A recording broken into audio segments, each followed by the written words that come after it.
வணக்கம் மிஸ்டர் தனக்குமாரன். வணக்கங்க. எப்படி இருக்கீங்க? நல்லா இருக்கும். நாம் இருக்கும் இடத்தோட முகவரி சொல்லுங்களேன். நாம் வந்து நாமக்கல் மாவட்டம் திருச்செங்கோடு தாலுக்கு சித்தாலந்தூர் வில்லேஜ் கவக்கல்லுங்கிற பிளேஸில் இருக்கோம்.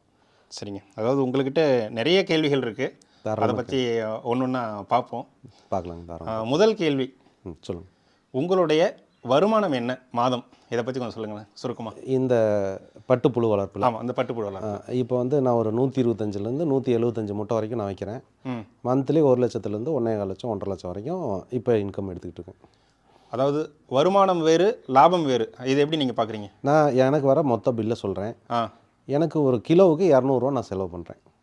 லேபரு, உரம், ஓகே, அதுக்கு தேவையான அனைத்தும், புழு வாங்குறது, அடுத்தது வேலையாட்களுக்கு கொடுக்கறது, வீடருக்கான பெட்ரோல் செலவு, எல்லாம் இது ப்ரெஸ் கட்டில் கவாத் பண்ணுறது, எல்லா செலவும் நான் கிலோவுக்கு 200 நான் எடுத்து செலவுக்காக நான் ஒதுக்கிடுறேன். சரி. இருந்தாலும் மார்க்கெட்டில் விற்கிற கூட்டோட மொத்த ரேட்டை தான் நான் சொல்லியிருக்கேன். ஓகே, 700 750 விற்கிது. அது வழியே எனக்கு வர மொத்த வருமானம் வந்து 1.25 லட்சம் 1 லட்சம். நான் வைக்கிற முட்டையோட அளவு பொறுத்து மாறுது. அதில் வந்து எனக்கு இப்போ 125 முட்டை வச்சேன்னா இப்போ வந்து 175 180 கிலோ எதிர்பார்த்துட்டு இருக்கேன். நல்ல புழு வெயிட் வந்துருச்சு. 180 கிலோவுக்கான எனக்கு ரேட்டு கிடைக்கும். ஆனால் நான் 125 முட்டைக்கான கிலோவுக்கு 200 போட்டு ஓகே தனியாக எடுத்து வச்சுருவேன். ஓகே, அப்போ எவ்வளோன்னு கணக்கு பார்த்துங்க. இப்போ 125னா 250, 25,000 நான் எடுத்து அதுக்குன்னு ஒதுக்கிடுவேன் மெயின்டெனன்ஸ்க்காக. மீதி வர வருமானம் எல்லாம் எனக்கு லாபம். ஓகே. வருடத்தில் எத்தனை பேட்ச் உங்களால் எடுக்க முடியுது? வருடத்தில் நம்மகிட்ட தலை இருக்கணுங்க. தலை இருந்ததுன்னா நம்ம 20 நாளைக்கு ஒருக்காவும் பேட்ச் வைக்கலாம். இது செகண்ட் மோடில் வாங்குகிறோம் ஜாக்கிலேருந்து. சரி. 20 நாளைக்கு ஒன்று எடுக்கலாம். தேர்ட் மோட்லேயும் சில ஜாக்கியர்லாம் கொடுக்குறாங்க. சரிங்க. கர்நாடகா சைட்லேருந்து தேர்ட் மோடு முடிச்சு கொடுக்குறாங்க. 15 நாள் எங்கள் ஒர்க்கு ஃபினிஷ் ஆகிரும். ஓகே. அப்போ நீங்கள் மந்த்லி 2 பேட்ச் கூட வைக்கலாம். ஈஸி செட்டுங்கும் போது வந்து க்ளீனிங் ஈஸி, அடுத்து டிஸ்இன்ஃபெக்டும் ரொம்ப சிம்பிளாக பண்ணால் போதும். ஏன்னா உங்களுக்கு டிசீஸ் எதுவும் வராது. அதனால் செட்டு க்ளீனிங்லாம் இன்றைக்கே க்ளீன் பண்ணி இன்றைக்கி நைட்டே நீங்கள் பேட்சாக இருக்கலாம். ஓகேங்க. இந்த ஈஸி செட்டை பற்றி கண்டிப்பாக நிறைய கேள்விகள் இருக்குது. சரி. இந்த கொட்டகையோடைய நீளம் அகலம் எவ்வளோங்க? 87க்கு 22ங்க. சதுரடின்னு பார்த்தீங்கன்னா கீழே கணக்கு பார்த்துங்க ஒரு 2000 சில்லற வரும்னு நினைக்கிறேன். சரிங்க. சதுரடி. இதற்கு உங்களுக்கு விவசாய நிலம் மல்பெரி உற்பத்தி செய்கிறீங்க இல்லையா? எத்தனை ஏக்கர்? இதுக்காக நான் வைக்கலைங்க. நான் ஒரு 3.5 ஏக்கர் தண்ணி வசதியோட தோட்டம் கிடச்சது. குத்தகைக்கு எடுத்து தான் ஓட்டிகிட்டு இருக்கேன். சரி. என் தோட்டத்தில் தண்ணி வசதி ரொம்ப கம்மி. சரி. அதனால் அங்கே ஒரு 3.5 ஏக்கரில் செடி வச்சுருக்கேன். ஒரு 2.25 ஏக்கர் செடி இருக்கும். தடம், வீடு, கிணறு, தென்னந்தோப்பு எல்லாம் கழித்து ஒரு 2.25 ஏக்கரில் ஒரு 6700 செடி பக்கம் வச்சுருக்கேன். அதில் வந்து நான் வந்து மந்த்லியும் இப்போ 150 முட்டையிலேருந்து 125லேருந்து 175 வரைக்கும் வைக்கிறேன். நான் தலையோட ஈல்டை பொறுத்து. போன பேட்ச் 130 வச்சேன். வயலில் போய் பார்க்காம கம்மியாக சொல்லிட்டேன். இப்போ உடனே 3 நாள் கேப்பில் திரும்ப பேட்ச் வச்சிட்டேன். 125 முட்டைக்கான தலை வந்துருச்சு. ஓகே. அடுத்தது வந்து 15 நாள் 20 நாள் பக்கம் நான் கேப் விட்டாகணும். இப்போ தான் எல்லாம் வளர்ந்துட்டு இருக்கு சின்னதாக. நான் 15 நாள் கழித்து தான் நான் வைக்கலான்ட்டு இருக்கேன். டிசம்பர் 10-15க்கு மேலே வைக்கலான்ட்டு இருக்கேன். அதனால் நம்ம இலை வைக்கும்போதே கொஞ்சம் மிச்சம் ஆயிடுச்சுன்னா டக்குன்னு முன்னாடியே வச்சிடணும். ஏன்னா இலை முத்தி போய் பழுத்து கொட்டி வீணாகக்கூடாது. நம்ம உற்பத்தி பண்ணுறதுக்கு செலவு நிறைய பண்ணுறோம். உரம் கொடுக்குறோம், தண்ணி பாசனம் பண்ணுறோம், எல்லாம் பண்ணிவிட்டு அந்த இலை பழுத்துட்டுச்சுன்னா அதுக்கான ஒன்றும் பிரயோஜனமே இல்லை. அதாவது நிறைய விவசாய நண்பர்களுக்கு இந்த பட்டு வளர்ப்பில் நிறைய அனுபவம் இருக்குது. இந்த வீடியோ வந்து கொஞ்சம் வித்தியாசமான வீடியோவாக தான் இருக்கும். ஓகேங்களா? உங்களுடைய அனுபவம் எத்தனை ஆண்டுகள் இந்த பட்டு வளர்ப்பு? இதில் வந்து 28வது பேட்ச் ரன்னிங்கில் இருக்குது. 2.5 வருஷம் பக்கம் ஆகுது. ஓகே. சரி. நான் 28 பேட்ச் கேப் விட்டுலாம் சில டைம் வந்திருக்கும். 20 நாள் 25 நாள் கேப்லாம் வந்திருக்கேன். ஆரம்ப ஸ்டேஜில் தலை முன்ன பின்ன இருந்ததுனால அதான் 28வது பேட்ச் இப்போ ரன்னிங்கில் இருக்குது. சரி. ஒரு ஆவரேஜாக பார்த்தா கிட்டத்தட்ட ஒரு 3 ஏக்கர் நீங்கள் வந்து மல்பெரி நடவு செஞ்சிருக்கீங்கன்னு வச்சுக்கோங்க. வருடத்தில் எத்தனை பேட்ச் உங்களால் எடுக்க முடியுது? 10 பேட்ச் கம்பல்சரி எடுத்துடலாம். 10லாம் குறையவே குறையாது. 12க்காக நம்ம அடுத்து பிளான் பண்ணிகிட்டு இருக்கிறோம். எதற்காக இந்த கேள்வினா, ஒரு சில விவசாய நண்பர்களுக்கு ஒரு 5 ஏக்கர் இருக்கலாம், ஒரு 6 ஏக்கர் இருக்கலாம். எவ்வளோ சைஸில் நம்ம வந்து கொட்டகை போடணும் அப்படிங்கிற ஒரு திட்டமிடல்ங்கிறது அவசியம் இல்லைங்களா? கண்டிப்பாக அவசியம் தேவை.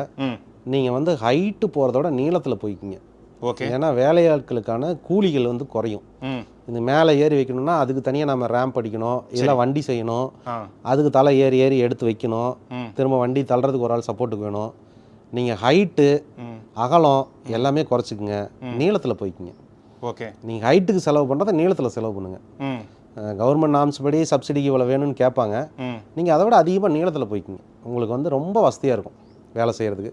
ஈஸி செட்டு பண்ணும்போது நீங்கள் அகலம் எவ்வளோ வேணாலும் போட்டுக்கலாம். ஓகே. இப்போ 2 பெட்டு போடுற மாதிரி இருந்தால் 20 அடி அகலம் உள்ள போதுமானது. 5 அடி 5 அடி பெட்டு போட போகிறீங்க, மீதம் 10 அடி இருக்குது. 3 நடபாதை விட போகிறோம். 3.25 அடியில் நடப்பாதை 3 நடப்பாதை ஈவன் பண்ணி பிரிச்சுக்கலாம். தாராளமாக இருக்கும் உள்ள. 22 கேட்பாங்க. 22 போட்டிங்கன்னா நடப்பாதை 4.5 அடி வந்துடும். அது தேவையில்லாத நமக்கு செலவீனம் தான். அதுக்கு வேணால் நீங்கள் கை வளர்த்தியாக இருக்கிறவங்க, அதாவது உயரமாக இருக்கிறவங்களுக்கு 6 அடி பெட்டு ஓகே, அகலம், பெட்டோட அகலம். சின்ன கையாக இருக்கிறவங்க 5 அடி தான் பரவாயில்ல. ஓகே, ஏன்னா எட்டி வைக்க முடியாது. அதாவது இந்த பட்டுப்புழு வளர்ப்பில் நிறைய பேர் இன்னமும் வந்து கீத்து கொட்டைகளை வளர்க்குறவங்களும் வளர்க்குறாங்க, ஆஸ்பெட்டாஸ் ஷீட்டில் வளர்க்குறாங்க, கூலிங் ஷீட்டு போட்டிருக்காங்க, மாடர்னாகவும் போட்டிருக்காங்க. எதற்காக நம்ம ஈசி செட்டு இதுக்கு அவசியமா? கண்டிப்பாக அவசியங்க. எப்படின்னா இப்போ ஒரு புயல் உருவாகுது அப்படின்னா, இப்போ டெம்பரேச்சர் 24, இப்போ ஒரு 4 நாளைக்கு முன்னாடி பிலிப்பைன்ஸில் ஒரு புயல் உருவாச்சு, ஒரு 4-5 நாள் முன்னாடி. சரி. அன்னைக்கு வரைக்கும் கூலிங் பேடு ஒரு டைம் 2 டைம் தான் ஆன் ஆகும் சென்சாரில். அதுவாக அப்பப்போ ஈரம் பண்ணுறதுக்காக பேட் ஆன் பண்ணோம். அன்னைக்குன்னு பார்த்தீங்கன்னா காலைல 6 மணிக்கே பேட் ஆன் ஆகுது. தென் மாவட்டங்கள் தவிர மேற்கு மாவட்டத்திலேருந்து வடக்கு மாவட்டம் வரைக்கும் எல்லா இடத்துலையும் காற்றுல ஈரப்பதம் குறையுது. எங்கேயோ உருவான புயல் காட்டில் இருக்கிற ஈரப்பதெல்லாம் எடுக்குது. இங்கே நமக்கு ஈரப்பதம் ஷார்ட்டேஜ் ஆகுது. டெம்பரேச்சர் 24 தான் இருக்குது, மாய்ச்சர் 70க்கு கீழே போயிடுச்சு. ஓகே. அப்போ உள்ளே நம்ம ஈரப்பதம், நமக்கு புழு வளர்த்துறதுல ஈரப்பதமும் டெம்பரேச்சரும் அவசியம் நம்ம கண்ட்ரோலில் வச்சுருந்தா எந்த நோய் தாக்குதலுமே வராது, இலை வாடாது. அப்போ 6 மணிலேருந்து அன்றைக்கி பேட ஓடுது, அடுத்த நாள் நார்மல் ஆயிடுது. ஓகே. அந்த புயல் அது கரையை கிடக்குதாங்க, இங்கே நமக்கு நார்மல் கிளைமேட்டு கவர் ஆயிடுது. அது வருடத்தில் எப்பயாவது ஒரு முறை தானே அப்படி நடக்குமா? இல்லை இது வருடம் பூரா 4 நாளைக்கு ஒரு கிளைமேட் இருக்கும். திடீர்னு மத்தியானம் 2 மணி நேரம் அதிகமாக வெயில் அடிக்கும், காற்றே சுத்தமாக இல்லாமல் போயிடும். சரி. நம்ம ஃபார்மர் ஓப்பன் செட்டில் என்ன பண்ணுவாங்க, கித்தான் சாக்கு போட்டு நனைச்சிட்டு இருப்பாங்க. கித்தான் சாக்கில் காற்று ஊடுருவது ரொம்ப பர்சன்டேஜ் கம்மியாக இருக்கும். அவங்க கேட்குற காற்றோட்டம் இருக்காது. ஓகே. சுத்தமாக காற்றே இல்லை அப்படிங்கும்போது டோட்டலாக காற்று இருக்காது. அப்போ என்ன ஆகும், டெம்பரேச்சரும் லோ ஆயிரும், அந்த ஹை ஆயிரும். அடுத்து குமிடிட்டியும் ஹை ஆயிரும், ஹை டு குமிடிட்டி ஹை டெம்பரேச்சர் போயிடும். சரி. உடனே புழு வந்து அதுக்கான அடுத்த நோய் தாக்குதலுக்கு ஆளாயிரும். ஆனால் நீங்கள் எல்லாம் ஓப்பன் செட்டில் மெயின்டைன் பண்ணுறோன்னு நினைப்பீங்க, ஆனால் உள்ளே மெயின்டைன் ஆகிறது அதிகமாக காட்டும். காலங்காலமாக நம்ம விவசாயிகள்லாம் வந்து இது போல் ஷெட்டெல்லாம் போடலையே, அரசாங்கமும் வந்து இப்படிலாம் சொல்லலை. இப்போ என்ன எப்படி இதை உதிச்சுது இந்த ஐடியா அப்படிங்கிறத ஒரு சின்னதாக சொல்லிடுறேன். நான் வந்து செடியெல்லாம் நம்ம தோட்டத்தில் நட்டாச்சு, பட்டுப்புழுவில் சரி நல்லா சம்பாதிக்கலாங்கிற ஒரு எண்ணம் இருக்குது. உங்கள் சேனலில் கூட யூடியூப் வீடியோவில் உங்கள் பண்டாரசாமி ஒரு பேசுனதெல்லாம் பார்த்துட்டு இம்ப்ரெஸ் ஆகி நானும் செடி வளர்த்தேன். நம்ம சேனல்லே 32 லட்சம் பார்வையாளர்கள் கொண்ட ஒரே வீடியோ. ஆமாம், அந்த வீடியோலாம் நான் பலமுறை திரும்ப பார்த்துட்டு செய்யலாம். அதில் வந்து அவர் மென்ஷன் பண்ணியிருப்பார், எங்கள் ஏரியாவில் எனக்கான சூழ்நிலை கரெக்டாக இருக்குது, தட்பவெப்ப சூழ்நிலை கரெக்டாக இருக்குது, நான் 1000 முட்டை வச்சாலும் 1000 கிலோ எடுக்கிறேன்னு ஒரு வார்த்தை மென்ஷன் பண்ணியிருப்பார். சரிங்க. அப்போ சூழ்நிலை அவசியங்கிறது நான் நல்லா புரிஞ்சுக்கிட்டேன். சரி. செடியெலாம் வச்சாச்சு. திரும்ப பல ஃபார்மர்கிட்ட நம்ம பேசும்போது நெகட்டிவாக சொல்ல ஆரம்பித்தாங்க. அப்போனா நம்ம ஈசி செட்டு, எனக்கு ஐடியாவே ஈ செட்டு போகலான்னு தான் இருந்துச்சு. புது செட் பண்ணும்போது பண்ணிக்கலான்ட்டு இவங்கெல்லாம் குழப்ப எனக்கு ஒரு அந்த ஐடியாவிலேருந்து பின்வாங்குறேன். நம்ம செரிகல்ச்சரே வேண்டாம் அப்படிங்கிற பிளானுக்கு போயிடுறேன். செடி வளர்ந்துருச்சு, சரி ஒரு பேட்ச் வச்சு பார்க்கலாம் அப்படின்ட்டு கோழிப்பண்ணையிலே ஒரு 70 அடி ஓப்பன் செட்டு, 70 அடி பிரித்து கொசுவலை கட்டி, அடுத்து பச்சைப்பாய் கட்டி, மேலே ஸ்ப்ரிங்க்லர் போட்டு உள்ள ஃபாகர், ஃபேனு, சகல வசதியும் செஞ்சு கொடுத்து ஒரு 125 மூட்டை உள்ளே வைக்கிறேன். வச்சு 21 நாள் அங்கேயே மெனக்கட்டு செட்டை பராமரிப்பு பண்ணி தலையை வைக்கிறோம், எல்லாம் பண்ணுறோம். புழு வந்து கூடு அடிச்சிருச்சு. எடுத்து ரிசல்ட்டு பார்த்தா 80%. ஓகே. நான் வச்ச 125 மூட்டைக்கு 80% தான் கூடு வந்துருந்தது. எல்லாம் லாபம் நஷ்டம் கணக்கு போட்டு பார்த்தா பெரிய ப்ராஃபிட் இல்லை. இது கோழி பண்ணைக்கே பரவாயில்ல, இதுக்கு கோழி பண்ணையே பார்த்துடலாம். ஏன்னா அதனால் எனக்கு சப்சிடியே வேண்டாம், நான் செட்டு இப்போதைக்கு நான் அமைக்கலை, பிறகு சொல்கிறேன்னு சொல்லி நிறுத்தி வச்சிட்டேன். ஓகேங்களா. இது அப்படியே முடிஞ்சிருச்சு. திரும்ப செடி வளர்ந்துருச்சு. அது ஒரு 1.5 மாதம் விட்டு ஃபீல்டு ஆஃபீஸர் ஃபோன் பண்ணி, ஆனால் அப்படி ஒரு செட்டு ஒருத்தர் முடியலன்னு சொல்லிட்டாரு, நீங்கள் ஒரு மாதத்தில் முடிச்சு கொடுக்குறீங்களான்னு கேட்குறாங்க. அப்படியா, சரி முடிச்சுருவோம், பண்ணி கொடுக்குறேன். ஆனால் எனக்கு வந்து ஈசி செட்டு தான் அமைப்பேன். நீங்கள் வந்து கிளியராக கேட்டுருங்க, ஐடியாவை சொல்லிடுங்க. டிபார்ட்மெண்ட்டில் யார்கிட்ட பேசணும் எல்லாத்தையும் பேசிவிட்டு எனக்கு பர்மிஷன் வாங்கிட்டு செய்யலான்னு அவங்க சொன்னால் நான் செய்கிறேன். சரிங்க. உங்களுக்கு 30 நாள் 20 நாளே நான் முடிச்சு கொடுக்குறேன் அப்படின்னு சொன்னதுக்கப்புறம் 2 நாள் கழித்து சொன்னாங்க, உங்களுக்கு பண்ணி சொல்லிட்டாங்கன்னா நீங்கள் பண்ணுங்க அப்படின்ட்டாங்க. அந்த ஏடி வந்து நமக்கு பர்மிஷன் கொடுத்துருந்தார், முத்துப்பாண்டின்னு சொல்லி. அவரால் இந்த இந்தியாவுக்குள்ளே இந்த செட்டு வந்துச்சு. அப்படிங்களா? ஆமாம். அமைக்கும்போது கிளைமேட்டை கண்ட்ரோல் பண்ணால் போதுங்கிற ஒரு நோக்கத்தில் அமைச்சோம். இதில் பல பெனிஃபிட் கிடச்சிது நிறையா. எப்படின்னா தலை துளி கூட வாடலை, தலை ஃபுல்லாக கம்ப்ளீட்டாக இப்படி சுத்தமாக சாப்பிட்ருது. ஓகே. காலையில் வச்சா ஓப்பன் செட்டில் 4 மணி நேரத்தில் காஞ்சு சுண்டிடும். புழு எல்லாம் அந்த இலையை சாப்பிட்டு டிசீஸ் வரும். இல்லை வெயில் அதிகமாச்சுன்னா இலைக்கடியில் போய் ஒண்டிக்கும், குளிர் அதிகமானாலும் போய் ஒண்டிக்கும்.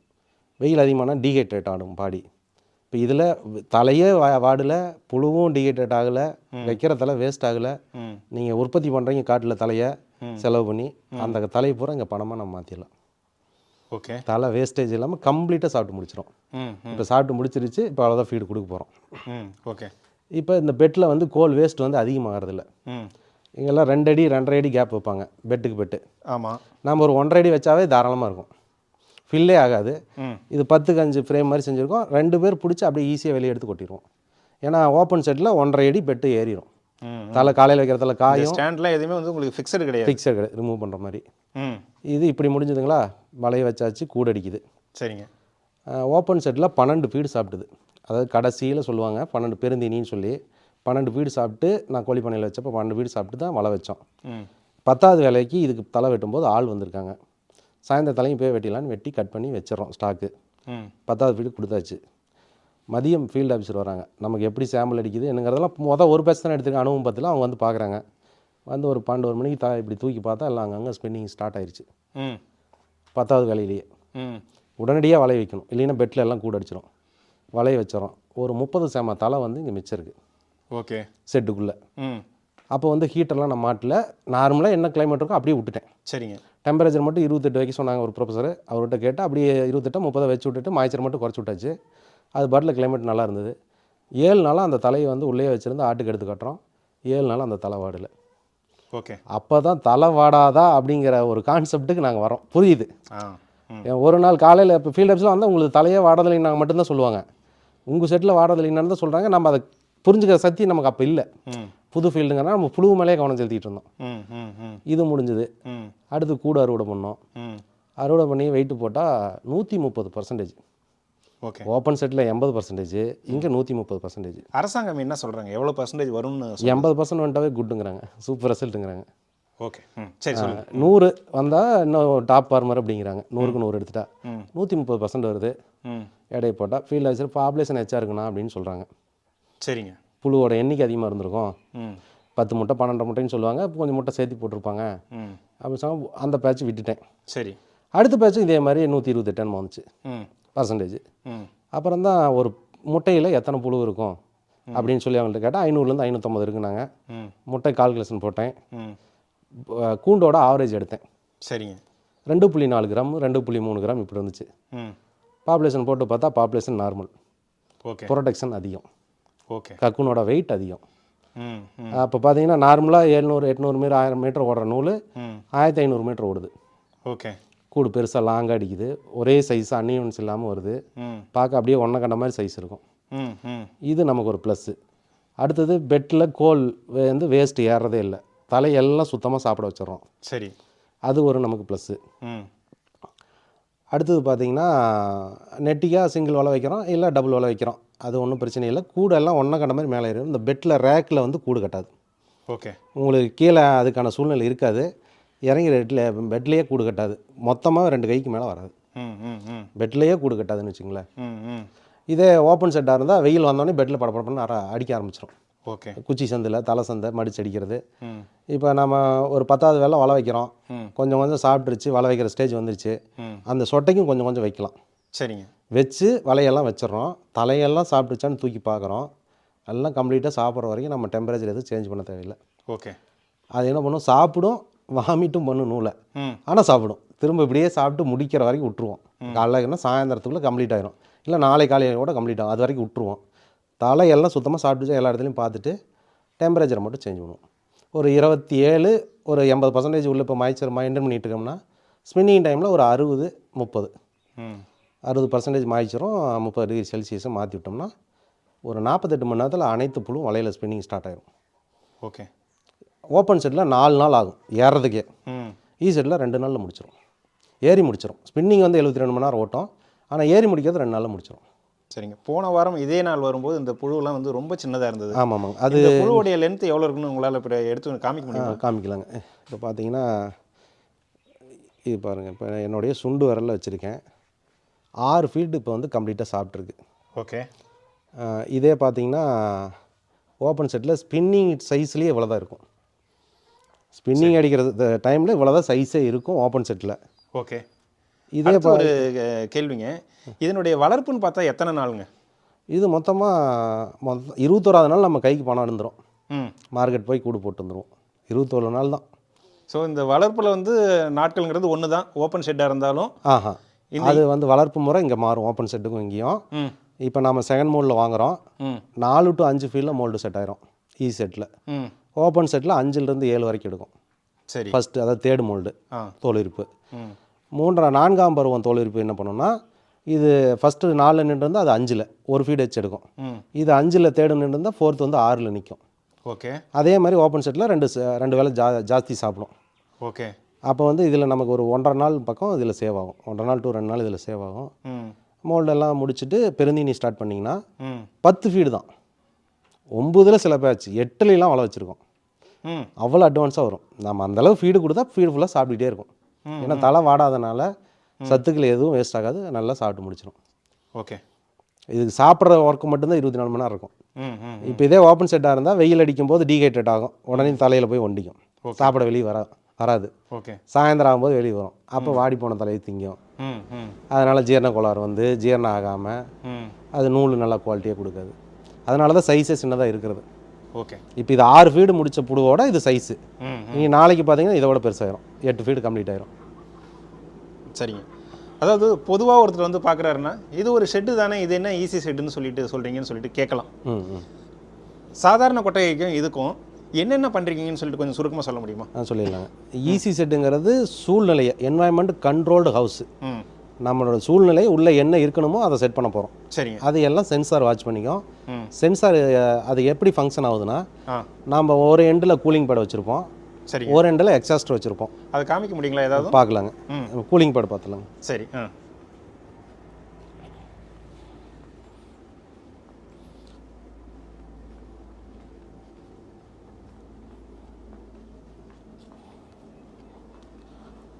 நாம் இப்படி சைடுலேயும் பேடை வச்சுக்கலாம். சரிங்க. இல்லை இந்த பெட்டு நேருக்கு சென்டர் பண்ணி இங்கேயும் நம்ம ஸ்ட்ரைட்டாகவும் வச்சுக்கலாம். ஓகே. இங்கே அங்கே ம். நம்ம ஒவ்வொரு செட்டுக்கும் இந்த பேடோட சைஸ் மாறும், எக்ஸாஸ்ட் ஃபேனோட சைஸும் மாறும். ம். நம்ம இந்த இடத்துலையும் வச்சுக்கலாம், இல்லை சைடில் ஜன்னல் ஆல்ரெடி வச்சுருக்க பழைய செட்டுக்காரங்க சைடில் தான் இருக்குதுன்னா அங்கேயும் வச்சுக்கலாம். நம்ம இந்த சைஸ் சொல்லிடுவோம், அதை ரெடி பண்ணிக்கிட்டாங்கன்னா போதும். ஓகே. உங்களுடைய இது வழியாக இது 87க்கு 22ங்க. என்னோட செட்டுக்கு தேவையானாலும் நான் இது வச்சுருக்கேன். ஓகே. சில R&D சில பேட்சில் பண்ணி ஃபெயிலியர் இல்லாமல் எல்லா பேட்சும் எடுத்துகிட்டு தான் இருக்கிறோம். ம். இப்போ ப்ராப்பராக ஒரு ஸ்டாண்டர்டாக இந்த சைஸுக்கு இதுன்னு கண்டுபிடிச்சி நம்ம அதை கரெக்டாக பண்ணி கொடுத்துட்ருக்கோம். ம். இது பார்த்தீங்கன்னா 87 22க்கு இந்த நம்ம 2 இடத்துல வந்து கூலிங் பேட் வச்சுருக்கோம். இது என்ன பண்ணுன்னா, இப்போ வந்து அந்த எக்ஸாஸ்ட் ஃபேன் என்ன பண்ணுன்னா உள்ளே இருக்கிற காற்றை வெளியே எடுக்குது, ஒரு வெற்றிடம் இங்கே உருவாகுது. ஓ, இங்கே ஃபேன் வச்சுருக்கீங்களா? ஆமாங்க, இப்போ ஓடிட்டு இருக்காங்க. ஓகே. ம். அதில் வந்து வெற்றிடம் உருவாகுது, எக்ஸாஸ்ட் பண்ணுது. ம். அந்த வெற்றிடத்தை ஃபில் பண்ணுறதுக்கு ம். இந்த கூலிங் பேட் வழியாக ஓகே நேச்சுரலான காற்று வெளியிலேருந்து உள்ளே நுழையுது. நல்லா புரிஞ்சுக்குங்க. உள்ளே ஒரு வெற்றிடத்தை உருவாக்குறோம், சென்சார் சொல்லுது டெம்பரேச்சர் அதிகமாகிடுச்சு நீ எடுன்னு சொல்லுது, ஃபேன் ஆன் ஆயிரும், வெளியே எடுக்குது, உள்ள வெற்றிடம் உருவாகுது. அப்போ எங்கெல்லாம் ஏர் நுழைய சந்திருக்கோ அங்கெல்லாம் ஏர் நுழையும். அதுக்கு தான் நம்ம என்ன சொல்கிறோம், ஈஸி செட்டை பொறுத்த வரைக்கும் ஏர் டைட் லாக் பண்ணணும். ஓகே, இந்த இடத்துல நல்லா புரிஞ்சுங்க, ஏர் டைட் லாக் பண்ணணும். ஓகே, வேறு எங்கேயும் ஹோல்ஸ் இருக்கக்கூடாது. கூலிங் பேட் வழியாக மட்டும்தான் ஏர் இன்லெட் ஆகணும். ஓகே, அவுட்லெட்டு எக்ஸாஸ்டரில் ஆகிடணும். வேறு எங்கெங்கெல்லாம் ஓட்டிருக்கோ அங்கெல்லாம் ஹீட் காற்று நுழைய ஆரம்பிச்சிடும். இல்லை பனிக்காலமாக இருந்தால் பனிக்காற்று குளிர் காற்று உள்ளே நுழைய ஆரம்பிச்சிடும்.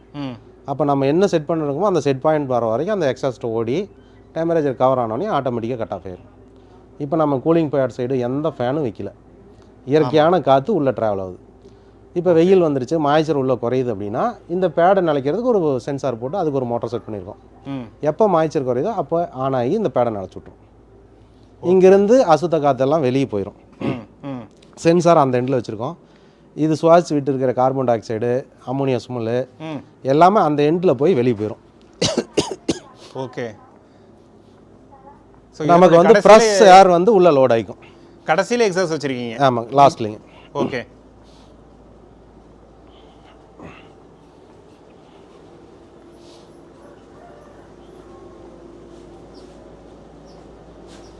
எங்கே இருக்குங்க? அந்த வண்டிக்கு அந்த புறம் பாருங்க, தலைக்கு. ஓகே,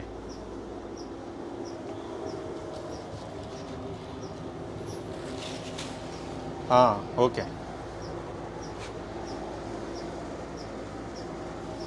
இதுவும் வந்து ஆட்டோமேட்டிக் தான்? ஆட்டோமேட்டிக் தாங்க, ஆட்டோமேட்டிக் எல்லாமே சென்சார் தான். அந்த சென்சார் ரெண்டு இதுங்க.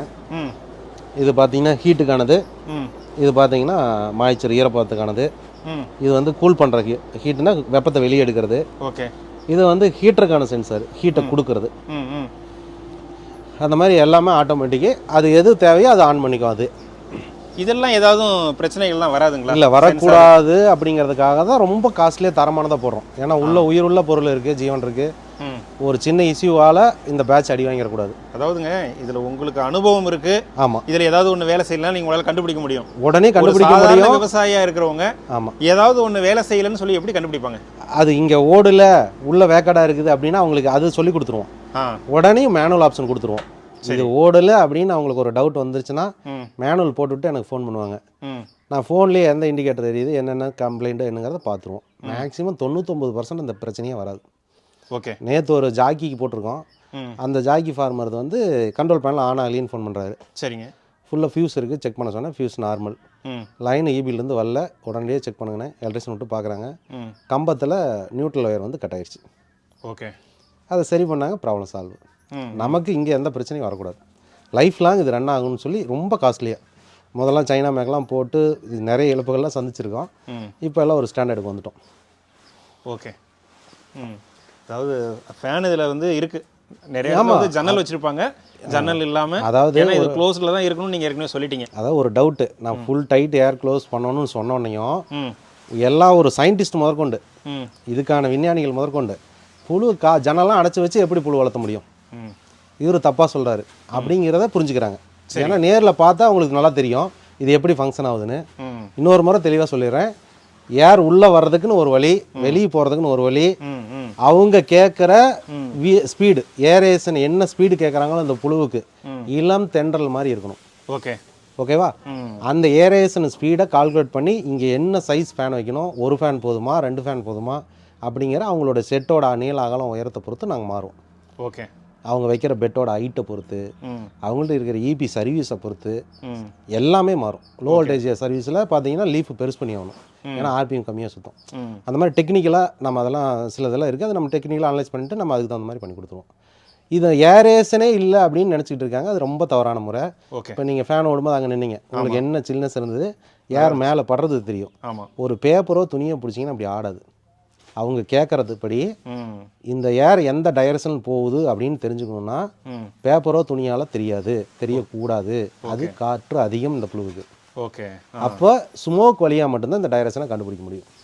சரிங்க ஆ அப்போ நீங்கள் சுண்ணாம்பு வீசும்போது சுண்ணாம்போட டஸ்ட் இப்படி வரும், ம் இல்லை ஒரு ஊதுபத்தியை இன்னும் பற்ற வச்சு காட்டினீங்கன்னா இது எந்த பக்கம் மூவ் ஆகுதுன்னு தெரியும். ம் அந்த ஏரேஷன் மட்டும்தான் நாங்கள் கொடுப்போம். அவங்க கேட்குறத விட நான் 3 மடங்கு எச்சு வச்சுருக்கேன்.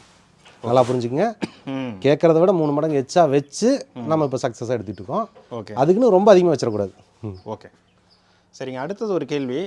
நமது கொட்டகை பார்த்தீங்கன்னா ரொம்ப எளிமையாக பண்ணிருக்கீங்க. ஆமாம், உள்ளார வந்து ஆங்கிள் மட்டும் தரமாக கொடுத்துருக்கீங்க. அதுக்கு வந்து ஒரு சில இடத்துல பெயிண்ட் அடிக்கல. இல்லை பெயிண்ட் அடித்தோம். ஆ. எம்எஸ் மெட்டீரியல் போடும்போது என்ன ஆகும்னா உள்ள ப்ளீச்சிங் தண்ணி யூஸ் பண்ணும்போது கம்பல்சரி ரஸ்ட் ஏறும். அப்படிங்களா? ஆமாம், முடிஞ்ச வரைக்கும் நீங்கள் ஜிஐ கலாயில் போய்க்குங்க. ஓகே இதெல்லாம் கலாய் மெட்டீரியல் தான். ம் ம் நான் கலாய் போட்டது எதுவுமே துருப்பிடிக்கல, ஜிஐ போட்டது எதுவும் துருப்பிடிக்கல. ம் ஆனால் எம்எஸ்ல யூஸ் பண்ண எல்லாமே துருப்பேறிச்சு. ஓகே நீங்கள் என்ன தான் பெயிண்ட் அடித்தாலும் ரஸ்ட் ஏறும். ஏன்னா உள்ள ப்ளீச்சிங் தண்ணி யூஸ் பண்ணுறோம், ஈஸி செட்டில் மாய்ச்சர் மெயின்டைன் பண்ணுறோம். ம் ம் 80% மாய்ச்சர் மெயின்டைன் பண்ணும்போது கம்பல்சரி ரஸ்ட் ஏறும். அதனால் நீங்கள் செட்டு புதுசாக அமைக்கிறவங்க ஃபஸ்ட் ஆப்ஷனே வந்து ஜிஐக்கு போயிருங்க. இப்போல்லாம் ஜிஐயில் எல்லா மெட்டீரியலும் கிடைக்குது, நீங்கள் ஜிஐ ஆப்ஷனே போயிருங்க. இதே பழைய செட்டுக்காரங்க என்ன பண்ணலான்னா போஸ்ட் மேக்ஸிமம் எல்லாம் செவுத்தில் மறைச்சிருப்பாங்க, அப்படி போஸ்ட்டு மட்டும் தெரிஞ்சுட்டு போகுது, நம்ம அடியில் சீலிங் பண்ணிடலாம். ஆ எம்எஸ் எதுவுமே கண்ணுக்கு தெரியாது. ஓகே ம் ம் இப்போ நம்ம சிமெண்ட் ஷீட்டோ அல்லது மெட்டல் ஷீட்டோ எதில் போட்டிருந்தாலும் தார்ஸை தவிர வேறு எதில் போட்டிருந்தாலும் ஏர் லீக்கேஜும் வெப்பமும் கடத்தக்கூடிய அளவுக்கு ஒரு சீலிங் அடிக்கணும். ஓகே அது பல காஸ்ட்டில் வயசில் இருக்குது. சரிங்க நம்ம வசதி வாய்ப்புக்கு ஏற்ப நம்ம செஞ்சுக்கலாம். வெறும் ஃபோம் சீட்டு கம்பல்சரி, நீங்கள் மெட்டல் அடித்தாலும் சரி, ம் இதில் பிஓபியில் பண்ணிங்கனாலும் சரி, கீழே வந்து நம்ம ஃபோம் சீட் எக்ஸ்எல்பி சீட்டுன்னு சொல்லுவோம். One side aluminium, one side foam இருக்கும். வெப்பத்தை கடத்தாமல் அது பண்ணியாகணும். இது எவ்வளோ நாளுங்க இது உழைக்கும்? இது 20 வருஷம் நாள் உழைக்கும், நிழலில் இருக்கிறது தான். அப்படிங்களா? ஆமாங்க. ம் இது வந்து இப்போ 2.5 வருஷம் ஆயிடுச்சுங்க. எல்லா ப்ளீச்சிங் தண்ணியும் அடித்து தான் வாஷ் பண்ணிகிட்டு இருக்கோம். ம் அதெல்லாம் டேமேஜ் எதுவும் இல்லை. இது நான் போட்டுக்கலாம் வெறும் 4M தான் போட்டிருக்கேன். ஓகே இப்போல்லாம் நாங்கள் 6mm இல்லைனா 9mm தான் ரெஃபரே பண்ணுறோம். இன்னும் நல்லா ஹெவியாக இருக்குது. ஒரு 2 ரூபா 3 ரூபா தான் ஸ்கொயர் ஃபீட்டுக்கு வித்தியாசம். ஒரு 6000 7000 தான் சேர்த்து வரப்போகுது. நல்ல குவாலிட்டியாக போட்டுக்க சொல்லிடுவோம். அடுத்தது பார்த்தீங்கன்னா இந்த பக்கவாட்டில் பார்த்தீங்கன்னா ஹாஸ்பிட்டல் ஷீட்டை நிறுத்தி வச்சிருக்கீங்களே, ஆமாம். இது எப்படிங்க? இது இப்போ எப்படின்னா இந்த நம்ம கேள்வி ஏன் கேட்குறேன்னா, ஒரு டெல்டா பகுதியெல்லாம் இருக்குன்னு வச்சுக்கோங்களேன், புயலுடைய தாக்கம் வந்து அதிகமாக இருக்கும். ஆமாங்க. அப்போல்லாம் இது வந்து தாங்காது இல்லையா? கண்டிப்பாக தாங்காதுங்க. இந்த ஆப்ஷனுக்கு போயிடாதீங்க. அதான் கேட்குறேன். ஏன்னா சைடு செவுறு தான் உகந்தது. என்ன காரணம்னா, இது ஏன் நான் ஹாஸ்பிட்டல்ஸ் போட்டேன்னா ஒரு சின்ன விளக்கு கொடுத்துறேன். என்னோட செட்டுக்கு ஃபஸ்ட்டு ஏடி பர்மிஷன் கொடுக்குறாரு, ஈஸி பண்ணிக்கிங்க அப்படின்னு சொல்லி ஒரு துணிச்சலாக அவர் எனக்கு பர்மிஷன் கொடுக்குறாரு. அவர் ஒரு ஆப்ஷன் வைக்கிறாரு, சப்போஸ் ஃபெயிலியர் ஆகிட்டா டக்குன்னு ஓப்பன் பண்ணுற மாதிரி நீங்கள் ஹாஸ்பிட்டல் சீட்டு இரவானம் போடுற சீட்டு இதுக்கு வச்சுக்கோங்க. ஓகே. சுற்றியும் தாழ்வாரம் 10 அடி போடணும். அந்த சீட்டில் அடைப்பு பண்ணிவிட்டு எதாவது பண்ண முடியுமான்னு கேட்டார். சரி பண்ணிடலாம் அவருக்காக. ஏன்னா நல்ல பிளான் தான். நமக்கு எதுவும் தெரியாது, இது ஜெயிக்குமா தோக்குமாங்கிறது பேட்ச் வச்சா தான் தெரியும். சரிங்க. வைக்கிறதுக்கு ஏர் லீக்கேஜ் இல்லாமல் டைட் பண்ணும். இப்போதைக்கு போகுதுன்னு சொல்லி அதனால உருவானது இந்த ஹாஸ்பிட்டல் சீட்டு. இங்கேயே காற்று மலையெல்லாம் வந்தால் கம்பல்சரி கதவு சாத்திருக்கணும். திறந்துருந்தால் சீட்டெல்லாம் பிடிங்கி வச்சிடும். ஓகே. இதில் என்ன இப்போ இன்னும் மைனஸ் என்னென்னு பார்த்தீங்கன்னா, இந்த சைடில் கத்தை எடுத்துகிட்டு போகும்போது அந்த பேப்பர்லாம் பட்டு எல்லாம் ஹோல்ஸ் பண்ணிடுது. இந்த மாதிரி இது செவராக இருந்தால் சூப்பராக இருக்கும். ஓகே. இப்போ அடுத்த பேட்சில் பார்த்தீங்கன்னா எனக்கு ஒரு 25 days கேப் கிடைக்குது. இதில் வந்து செவரு வச்சிடலான் இருக்கேன். இதை ரிமூவ் பண்ணிவிட்டு இன்னும் நீட்டாக இருக்கும். மெயின்டெனன்ஸு எல்லாமே ரொம்ப ஈஸியாக இருக்கும். இப்போ இதெல்லாம் இந்த ஹோல்ஸ்லாம் அடைச்சிக்கிட்டு எங்களுக்கு பேட்ச் இந்த பஞ்சர் ஓட்டுறது ஒரு பெரிய வேலை. அதனால் முடிஞ்ச வரைக்கும் செவுத்துலேயே போயிருங்க.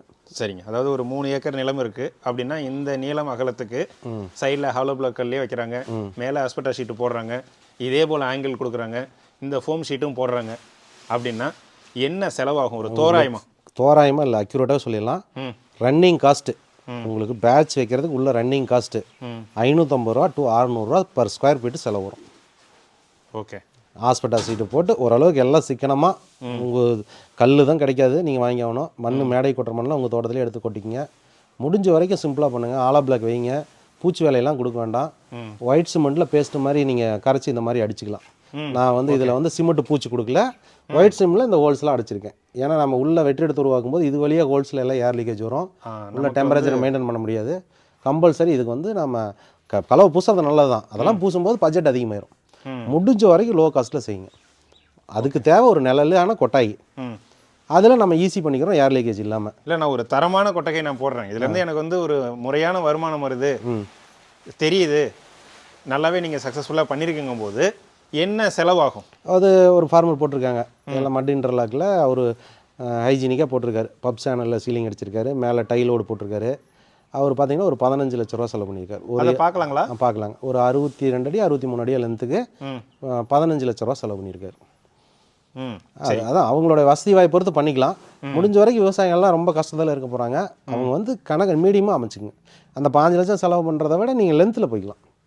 நீங்கள் நடந்துக்கிட்டே தலை வச்சுக்கலாம். இந்த மேலே ஏறுற வேலை இல்லை. இந்த 15 லட்சம் செலவுங்கிறது எல்லா எக்யூப்மெண்ட்ஸ், ரன்னிங் காஸ்ட் எல்லாமே சேர்ந்து ரன்னிங் காஸ்ட். நீங்கள் பேட்ச் வைக்கலாம், அந்த செலவு நான் சொல்கிறது அடக்கம். ஒருவேளை நான் ஈஸிக்கே போகல, நான் நார்மல் ஷெட்டு போடுறேன்னா எவ்வளோ குறையும்? இதில் வந்து நீங்கள் கன்ஸ்ட்ரக்ஷன் பண்ணும்போதே இந்த ஃபோம் சீட்லாம் விரிச்சு விட்டு கன்ஸ்ட்ரக்ஷன் பண்ணிட்டீங்க அப்படின்னா ஈ செட் பண்ணும்போது காஸ்ட் உங்களுக்கு ஒரு 1.5 லட்ச ரூபா மிச்சம் ஆகும். இப்போ நான் சொன்னதுலேருந்து 1.5 லட்ச ரூபாய்க்கு கழிச்சிக்கங்க. சப்போஸ் பழைய செட்டுக்காரங்க ஈஸி பண்ணணும்னா சர்வீஸ்லேருந்து இந்த சீலிங் தனியாக அடிக்கிறதுலேருந்து எல்லாம் பார்த்தீங்கன்னா ஒரு 2 லட்சத்துலேருந்து 3 லட்ச ரூபா வரைக்கும் அவங்களோட செட்டு நீளாகலத்தை பொறுத்து மாறும். நான் தெளிவாக சொல்லிடுறேன். எப்படின்னா சீலிங் அடிக்க ஸ்கொயர் ஃபீட்டுக்கு 60 ரூபா செலவாகும். வெறும் எக்ஸ்எல்பி ஃபோம் சீட்டு வாங்கி நீங்கள் 3.25 ஒரு அடி பைப் ஓட்டி அடிச்சிங்கன்னா அதுக்கு வந்து ஸ்கொயர் ஃபீட்டுக்கு வந்து 60 ரூபா செலவு வரும். ஓகே. அதுவும் தூரத்தை பொறுத்து சில டிரான்ஸ்போர்ட் செலவில் 1 ரூபா 2 ரூபா கூடலாம். அடுத்தது சைடில் வச்சுருக்கிற ஜன்னலெல்லாம் நீங்கள் சிமெண்ட் கல் வச்சு உங்கள் லோக்கல் மேஸ்திரி வச்சு நீங்கள் அடைச்சிக்கலாம். டோர் எல்லாமே பார்த்தீங்கன்னா ஏர் லீக்கேஜ் இல்லாமல் டைட் பண்ணணும். அப்போ மேலே வந்து ஃபோம் சீட்டு கம்பல்சரி வரணும். சைடு செவராக இருந்தால் தேவையில்லை. அடுத்து நீங்கள் போடுற டோருக்கும் ஃபோம் சீட் வந்துடணும். நீங்கள் மெட்டல்லே அடைச்சிருந்து ஏர் லீக்கேஜே இல்லைனாலும் ஊடுருவும் தன்மை இருக்கும், வெப்பமும் கூலிங்கும். சரிங்க. அதை தடுக்கிறதுக்கு தான் நம்ம அந்த ஹீட் இன்சுலேஷன் சீட்டு ஃபோம் சீட்டுன்னு சொல்லி ஒட்ட சொல்கிறோம். அதையும் ஒட்டி இதை ஒரு பாதுகாப்பு பண்ணிடணும். அப்போ அவங்களுக்கு பார்த்தீங்கன்னா 2 லட்சத்துலேருந்து 3 லட்சம் வரைக்கும் செலவு வரும் ஓப்பன் பழைய செட்டுக்காரங்களுக்கு. ஓகே. புதுசாக கட்டுறவங்க ஃபோம் சீட்டை மேலேயே விரிச்சு விட்டு நான் பண்ணியிருக்க மாதிரி அட்டை லேயிங் பண்ணிட்டீங்கன்னா உங்களுக்கு ஃபோம் காஸ்ட் மட்டும்தான் ஸ்கொயர் ஃபீட்டு ஒரு 16 ரூபா 17 ரூபா இவ்வளோ தான் வரும். நல்லா 9 mm திக்னஸாக போட்டிங்கனாவே. அப்போ வந்து உங்களுக்கு அடியில் சீல் பண்ணும்போது 60 ரூபா வருது. இதில் ஒரு 15 ரூபானா 45 ரூபா உங்களுக்கு பக்கமாக செலவு மிச்சம் ஆகுது. ஓகே. ஸ்கொயர் ஃபீட்டுக்கு. அந்த மாதிரியும் நீங்கள் புது செட்டு போடுறவங்க முடிஞ்ச வரைக்கும் பேஸ்லேருந்தே உங்களுக்கு வந்து ஈஸி செட்டு கான்செப்ட் போயிட்டிங்கன்னா நம்ம செட்டை ஒரு டைம் விசிட் பண்ணிவிட்டு அதுக்கு தகுந்த மாதிரி கன்ஸ்ட்ரக்ஷன் பண்ணிக்கணும். பொதுவாக பார்த்தீங்கன்னா கொட்டையை வந்து கிழக்கு மேற்காக வைக்க சொல்லுவாங்க இல்லையா? ஆமாம். ஆனால் இது வந்து கண்ட்ரோல்டு என்விரான்மெண்ட்டுங்கும் போது இது எந்த டைரக்ஷன் எந்த டைரக்ஷன் வேணாலும் வைக்கலாம். இப்போதைக்கு கவர்மெண்ட் நார்ம்ஸ் படி, பழைய நார்ம்ஸ் படி இன்னும் கிளம்பியாக்கில் தான் இருக்குது. நம்ம தெற்கு வடக்கு செட்டும் பழைய ஃபார்மருக்குலாம் நம்ம பண்ணியிருக்கோம், ஈஸி பண்ணியிருக்கிறோம். எல்லாம் சூப்பர் ரிசல்ட் தான். ஏன்னா தெற்கு வடக்கு கிளம்பேக்குங்கிறது ஈஸி செட்டில் கான்செப்ட்டுக்கு வராது. ஏன்னா சன்லைட்டே உள்ளே வராது. உங்களுக்கு செவரு சூடு ஏறதுக்கும் இல்லை ஒயிட் வாஷ் பண்ணிடுவோம். சரிங்க. உள்ள ஈஸி செட் இருக்கனால கண்ட்ரோல் பண்ணிக்கும். சரி, அடுத்தது விவசாய நண்பர்களுக்கு ஒரு கேள்வி. இப்போ விவசாயத்தில் எந்த தொழில் செஞ்சாலுமே அரசாங்கம் வந்து மத்திய அரசோ மாநில அரசோ நமக்கு வந்து சப்சிடி கொடுக்குது. ஆமாங்க. இதுவரையிலும் பார்த்தீங்கன்னா இந்த ஓப்பன் ஷெட்டுக்கு வாங்கிட்டு தான் இருக்கிறாங்க. அதுக்கும் அந்த ஒரு அளவு இருக்குதுன்னு நினைக்கிறேன். ஆமாம் ஆமாங்க. சரிங்களா? அப்படி இருக்கும்போது இந்த ஈஸி ஷெட்டுக்கு கொடுக்குறாங்களா? இப்போத வரைக்கும் அந்த இது இல்லை. அதாவது ஈஸி செட்டுக்குன்னு தனி சப்சிடி ஸ்கீம் இன்னும் வரல. அடுத்து சில்க் சமுக்ரா 3.0ன்னு சொல்லி ஒரு ஸ்கீம் இப்போ அடுத்த இயர் லான்ச் ஆகுது. அதில் வந்து அவசியம் பண்ணி கொடுக்குறோம். ஓகே, இது சக்ஸஸ் ஆயிடுச்சு. நிறைய செட்டு பண்ணிட்டீங்க. ஆல்ரெடி பண்ணின ஓப்பன் செட்டை ஈஸி பண்ணவங்களுக்கும் நான் சப்சிடி பண்ணி கொடுக்குறோம். அடுத்தது இப்போ புதுசாக பண்ண போகிறவங்களுக்கு அந்த ஸ்கீமே நாங்கள் உள்ளே கொண்டு வரோம். அதுக்கான ஃபண்டும் கொஞ்சம் ரைஸ் பண்ணுற மாதிரி சொல்லியிருக்காங்க. தகவல் வந்துட்டுருக்கு. நாங்களும் சிஎஸ்பி டைரக்ட்லாம் பார்த்து பேசியிருக்கிறோம். 99% வாய்ப்பு இருக்குது. ஃப்யூச்சரில் இதுதாங்கிற முறைக்கு வந்துடும். ஓகே. ஏற்கனவே சப்சிடி வாங்கினவங்களும் இது போல் மாற்றும்போது அதுக்கான காஸ்ட் வைஸ், நான் இப்போ சொன்ன காஸ்ட் வைஸில் அவங்க சப்சிடி கொடுக்கறதுக்கு தயாராக தான் இருக்காங்க. ஏன்னா புது ஃபார்மருக்கு நம்ம செலவு வச்சு பண்ணணும். கவர்மெண்ட் ஃபுல் சப்சிடி கொடுக்கணும். பழைய ஃபார்மருக்கு இன்னும் 2 லட்சம் 3 லட்சத்தை கொடுத்தோமோ உடனடியாக அவங்க தொழில் அனுபவம் இருக்குது, சக்ஸஸ் ரேஷியோக்குள்ள வந்துருவாங்க. நம்ம நாட்டுக்கான சில்க் தேவை பூர்த்தி ஆகும். ஓகே, சரிங்க. உங்களுக்கு வந்து இதில் நீண்ட நாட்கள் அனுபவம் இருக்கும்போது இதில் பராமரிப்புன்னு பார்த்தா என்ன பிரச்சனை வருது இந்த ஈஸி ஷெட்டில் மட்டும்? ஈஸி செட்டில் டிஸ்அட்வான்டேஜ்னு ஒன்று இருக்குது. என்ன அப்படின்னா ஃபங்கஸ். ஓகே, பெட்டில் ஃபங்கஸ் ஏறும். என்ன காரணம் அப்படின்னா 80% ஈரப்பதமும் ஒரு 27 டிகிரி செல்சியஸ் வெப்பமும் இருக்கிற இடத்துல காற்றில் வர ஃபங்கஸ் வளர ஆரம்பிக்கும். ஓகே, அது எங்கன்னா இந்த புழக்க போடுற இடத்துல, அந்த தலை கெட்டு போன இடத்துல அந்த ஃபங்கஸ் வளரும். மற்ற இடத்துல வளர்றது தெரியாது. அதுக்கு தேவையான உணவு கிடைக்கிற இடத்துல அந்த ஃபங்கஸ் வளரும். அதால் புழுவுக்கு டிசீஸ் வரும். மேஜராக புழு சாகிற அளவுக்கு வராது. ஆனால் கூடோட கலர் சேஞ்ச் ஆகும். அதாவது அடமலையில் ஈரத்தலை வெட்டி வைக்கிறவங்க சொல்லுவாங்க, அடமலையில் கூடு வச்சுருந்தியா, மலையில் நனைஞ்சிருச்சா அப்படின்னு மார்க்கெட் போனவங்க வியாபாரி இப்படி அள்ளி மோந்து பார்த்துட்டு சொல்லுவான். ஓகே, இப்படி ஈரத்தலை வச்சிட்டிங்களா, மழை பெஞ்சிருச்சான்னு கேட்பாரு. ஈஸி செட்டில் வருஷம் பூரா உங்களுக்கு மழை பெஞ்ச செட்டில் வச்ச மாதிரியே தான் இருக்கும். இதை கண்ட்ரோல் பண்ணுறதுக்கு எனக்கு ஒரு 13 மாதமாக இது தெரியாது. ஓகே, ஏன்னா கூடு 2.4 கிராம் வெயிட் எடுத்துருவேன், 2.3 எடுத்துருவேன், பர்சன்டேஜ் 120 130 வந்துகிட்டே இருக்கும், வெயிட்டும் சேர்த்து வந்துடும். ஆனால் ரேட்டு எனக்கு 30-40 ரூபா குறையும். ஓகே, நார்மல் செட்டுக்காரன் என்னோட வராங்க இல்லையா, அவங்களுக்கு எனக்கு 30-40 ரூபா ஷார்ட்டேஜ் வந்துகிட்டே இருக்கும். ஒரு கர்நாடகா ஃபார்மரை கோலார் மார்க்கெட்டில் சந்திக்கிறேன். அவர் வந்து 60 to 70 கிலோ சுண்ணாம்பு போடணும் அப்படின்னாரு. அது வரைக்கும் நான் சுண்ணாம்பே பெருசாக யூஸ் பண்ணதில்லை. ஓகே, 60-70 கிலோ சுண்ணாம்பு யூஸ் பண்ணணும் அரசாங்கத்திலிருந்து யாரும் சொன்னாங்க. அந்த சுண்ணாம்பு எதுக்கு போடுறோங்கிற கான்செப்ட் எனக்கு தெரியல. சுண்ணாம்பு போட்டால் ஃபங்கஸ் வளராது, கூடு கலர் சேஞ்ச் ஆகாது அப்படிங்கிற விஷயம் எனக்கு தெரியல. ஏன்னா அந்த கர்நாடகா சைடில் என்னன்னா அடமலை பெஞ்சிட்டு இருக்கும். அவங்கள அந்த பிராவலத்தை சந்திச்சதுனால எனக்கு டக்குன்னு சொல்லி கொடுத்துட்டாரு. அதனுடைய செலவு என்ன? 60-70 கிலோ உங்களுக்கு அப்படின்னா கிலோ 10 ரூபா, 600-700 ரூபா. இது ஒரு பெரிய செலவினமே கிடையாது. போட்டு தலையை வச்சோம். இப்போ கிட்டத்தட்ட அதுக்கப்புறம் 15 பேட்ச். எனக்கு இப்போ அந்த டென்ஷனே கிடையாது. அந்த கலர் சேஞ்ச் ஆகுது. ஈஸி செட்டுனா ஃப்ளாஸ் அந்த நூல் தளவெல்லாம் மஞ்சள் அடிச்ச மாதிரி இருக்கும் அப்படிங்கிற கவலை அதோட முடிஞ்சிருச்சு. அதுக்கப்புறம் நீங்களும் போய் இருக்கும்போது ஓப்பன் ஷெட்லேருந்து வரும்போது அந்த கூட்டில் வந்து எந்த வித்தியாசமே தெரியாது. கூடு மட்டும் நல்லா இருக்குதுப்பா அப்படின்னு இப்போ வியாபாரி சொல்கிறாங்க. நல்லா மொட்டா இருக்குது. நாங்களாம் மார்க்கெட்டில் போனால் கூடு பக்கத்தில் நிற்கவே மாட்டோம். ஏன்னா கர்நாடகா மார்க்கெட்டில் போகும்போது தமிழ்நாட்டு கூடுனா விலை கம்மியாக போட்டோம்னு சொல்லிட்டு நாங்கள் தூரமாக உட்காந்து வாட்ச் பண்ணுவோம். நம்ம கூட்டுக்கிட்ட வரும்போது வியாபாரி மேக்ஸிமம் 80% வியாபாரி எடுத்து மார்க் பண்ணுவாங்க லாட் நம்பரை, இந்த கூடு எடுக்கலான்னு. என் கூட வர ஓப்பன் செட்டு கூட்ட ஸ்கிப் பண்ணுவாங்க, அள்ளி பார்த்துட்டு இப்படின்னு போட்டுருவாங்க. சைஸ் என்னதாக இருக்கும், அன்இவன்ஸாக இருக்கும், கூடு பெல்ட் இருக்காது அந்த மாதிரி. இதில் ஈஸி செட்டை பொறுத்த வரைக்கும் பார்த்தீங்கன்னா நல்லா இலை சாப்பிட்றதுனால உங்களுக்கு 23%, 23.07 இந்த மாதிரியெல்லாம் எஸ்ஆர் வேல்யூ, சில்க் ரேஷியோ, இந்த கூட்டில் எவ்வளோ சில்க் எடுக்க முடியுங்கிற மார்க் அது. அந்த 23%, 22% குறையாமல் வந்துகிட்டே இருக்குது. சரிங்க. இதில் இன்னொரு அட்வான்டேஜ் ஒன்று மறந்துட்டேன். மழையே பெஞ்சாலும் ஈரத்தலை இங்கே வைக்கலாம். புழு மேலே ஈரத்தலையவே கொண்டு வந்து அப்படியே அடுக்கலாம். அடிக்க முடிச்சுட்டு 2 மணி நேரம் இந்த ஹீட்டரை மேனுவலாகவும் அடுத்தது எக்ஸாஸ்ட் ஃபேனை மேனுவலாகவும் ஓகே நீங்கள் ஆன் பண்ணிட்டீங்கன்னா 2 பேர் வச்சுருக்கீங்களா? ஆமாங்க. ஓகே. இதை ஆன் பண்ணி விட்டுட்டோம்னா 2 மணி நேரத்தில் இலையில ஒரு சொட்டு தண்ணி இருக்காது. நான் போன லாஸ்ட் பேட்ச் 130 மூட்டை வச்சுருந்தப்ப மொத்தமாக நான் வச்சது 18 ஃபீடு ஃபுல் ஃபீடு. ஒரு 6-7 செம்ம தோட்டத்தில் ஒரு வயலில் மிக்ஸ் ஆயிடுச்சு. அதையும் வெட்டிட்டு வந்து மொத்தமாக 19 ஃபீடுன்னு வச்சுக்கோங்க. நான் வச்ச மொத்த ஃபீடு செட்டில் அவ்வளோதான். 19 ஃபீடில் 17 ஃபீடு ஈரத்தலை. அடமழை பேஞ்சிட்டே இருந்துச்சு. மலையில் நனைஞ்ச தலையாக தான் வச்சேன். 130 மூட்டைக்கு 167 கிலோ கூடு வந்துச்சு. கூடு கலர் சேஞ்சு அதெல்லாம் எந்த பிரச்சனையும் கிடையாது. 740 ரூபா ரேட்டு போச்சு. அடுத்தது ஒரு கேள்விங்க. இப்போ ஓப்பன் ஷெட்டில் வச்சுருக்கிறவங்க அன்னன்னைக்கு வந்து தழைகளை வெட்டி கொண்டு வந்து போட்டாகணும், இல்லைன்னா வாடிடும். சரிங்களா? இப்போ ஒரு வேளை அடுத்த ஒரு 5 நாட்களுக்கு வந்து அடமழை இருக்குது, நம்மளும் லேபரும் சேர்ந்து ஒரு 5 நாளைக்கு தேவையான தழைகளை கொண்டு வந்து இங்கே வச்சுக்க முடியுமா? 5 நாளைக்கு வேண்டாங்க. 5 நாளைக்கு வச்சிங்கன்னா அதுக்கு தனியாக இலைக்குன்னு ஒரு ஸ்டோரேஜ் ரூம் போடணும். 95% வந்து மாய்ச்சர் மெயின்டைன் பண்ணால் இலையோட குவாலிட்டி ஒரு அளவும் குறையாது. ஓகே. இதில் வந்து 2-3 வேலைக்கு வச்சுக்கலாம் செட்டில். அதுக்கு மேலே நீங்கள் நாட்கள் கடத்த வேண்டாம். ஆனால் வாடாமல் இருக்கும். அதில் இருக்கிற நியூட்ரிஷனோட இதை கண்டென்ட்லாம் கொஞ்சம் டேமேஜ் ஆக வாய்ப்பு இருக்குது. ஒரு 5 நாளைக்குன்னா தனியாக அதுக்கு நம்ம செட்டை தனி பண்ணிக்கலாம். அதுக்கும் ஈஸி தான். டெம்பரேச்சரை வெளியே எடுத்துவிட்டு 95% 100% மாய்ச்சரை மெயின்டைன் பண்ணிங்கன்னா வாடி போன தலை கூட தலை ஆயிரும். ஓகே. இதில் இன்னொரு ப்ளஸ் என்னென்னா, நான் இன்றைக்கி ஒரு ஃபங்க்ஷன், நாளைக்கு காலையில் தான் வருவேன், இன்றைக்கி போயாகணும் அப்படின்னா இப்போவே இன்றைக்கி சாயந்தரத்துக்கும் காலையிலுக்கான தலையை ஒன்றா அடிக்கிடுவேன். 2 ஃபீடும் ஒன்றா அடிக்கிட்டு நாங்கள் முடிச்சுட்டு அடுத்த நாள் காலையில் வந்து பார்த்துக்கலாம். ஓகே. ஏன்னா தலை உள்ள வாடாதனால சாப்பிட்டுக்கிட்டே இருக்கும். ஓகே. நம்ம அதை பற்றி கவலை இல்லை, டென்ஷன் இல்லாமல் இருக்கலாம். ஓகே. அது எமர்ஜென்சிக்கு மட்டும் யூஸ் பண்ணிக்கங்க. ஒரு நாள் தலை வச்சா போதுங்கிற கான்செப்ட்டுக்கு போயிடாதீங்க. ஒரு நாளுக்கு ஒரு வேளை வச்சா போயிடலாங்கிற கான்செப்ட்டுக்கு போயிடாதீங்க. 2 நேரம் உள்ளே வந்து புழுவுக்கு தலை கொடுங்க, புழுவு பாருங்கள். இல்லை ஃபோன் ஆப்லேயே பார்த்துட்டு நாங்கள் ஆப்லேயே முடிவு பண்ணிக்கிறோம், கேமரா வச்சு பார்த்துக்கிறோம்லாம் வேண்டாம். ஏன்னா லைவில் இருக்குது. சரிங்க. இந்த 21 நாள் வளர்ப்பில் ஒரே டெம்பரேச்சர் தானா, இல்லை இதனுடைய எந்த அளவுக்கு வளர்ந்து பருவத்துக்கு ஒவ்வொரு பருவத்துக்கும் ஒரு டெம்பரேச்சர் வந்து அவங்க கைட்லைன்ஸில் புக்கில் கொடுத்துருக்காங்க. ட்ரைனிங் போனப்போ சொல்லி கொடுத்தாங்க. நாம் அந்த 28 பேட்சில் கிட்டத்தட்ட ஒரு 15 பேட்சாக ஒவ்வொன்று டெம்பரேச்சரை வச்சு R&D பண்ணியிருக்கோம். ஈல்டெல்லாம் எதுவும் பர்சன்டேஜ்லாம் எதுவுமே மாறல. கடைசியில் பார்த்தா 27-28ங்கிறது இதுக்கு உகந்ததாக இருக்குது. டெம்பரேச்சரு 75-80% 80% ஈரப்பதம் வந்து இதுக்கு ரொம்ப உகந்ததாக இருக்குது. இதை மெயின்டைன் பண்ணிட்டா போதும். அதாவது புழு வந்ததுலேருந்து ஸ்பின்னிங் டைம் வள வைக்கிற வரைக்கும் இந்த ஒரே டெம்பரேச்சர் 27க்கு நான் 78 வச்சு மெயின்டைன் பண்ணுறேன். ஒரே ஈவனாக வந்துட்டுருக்கு.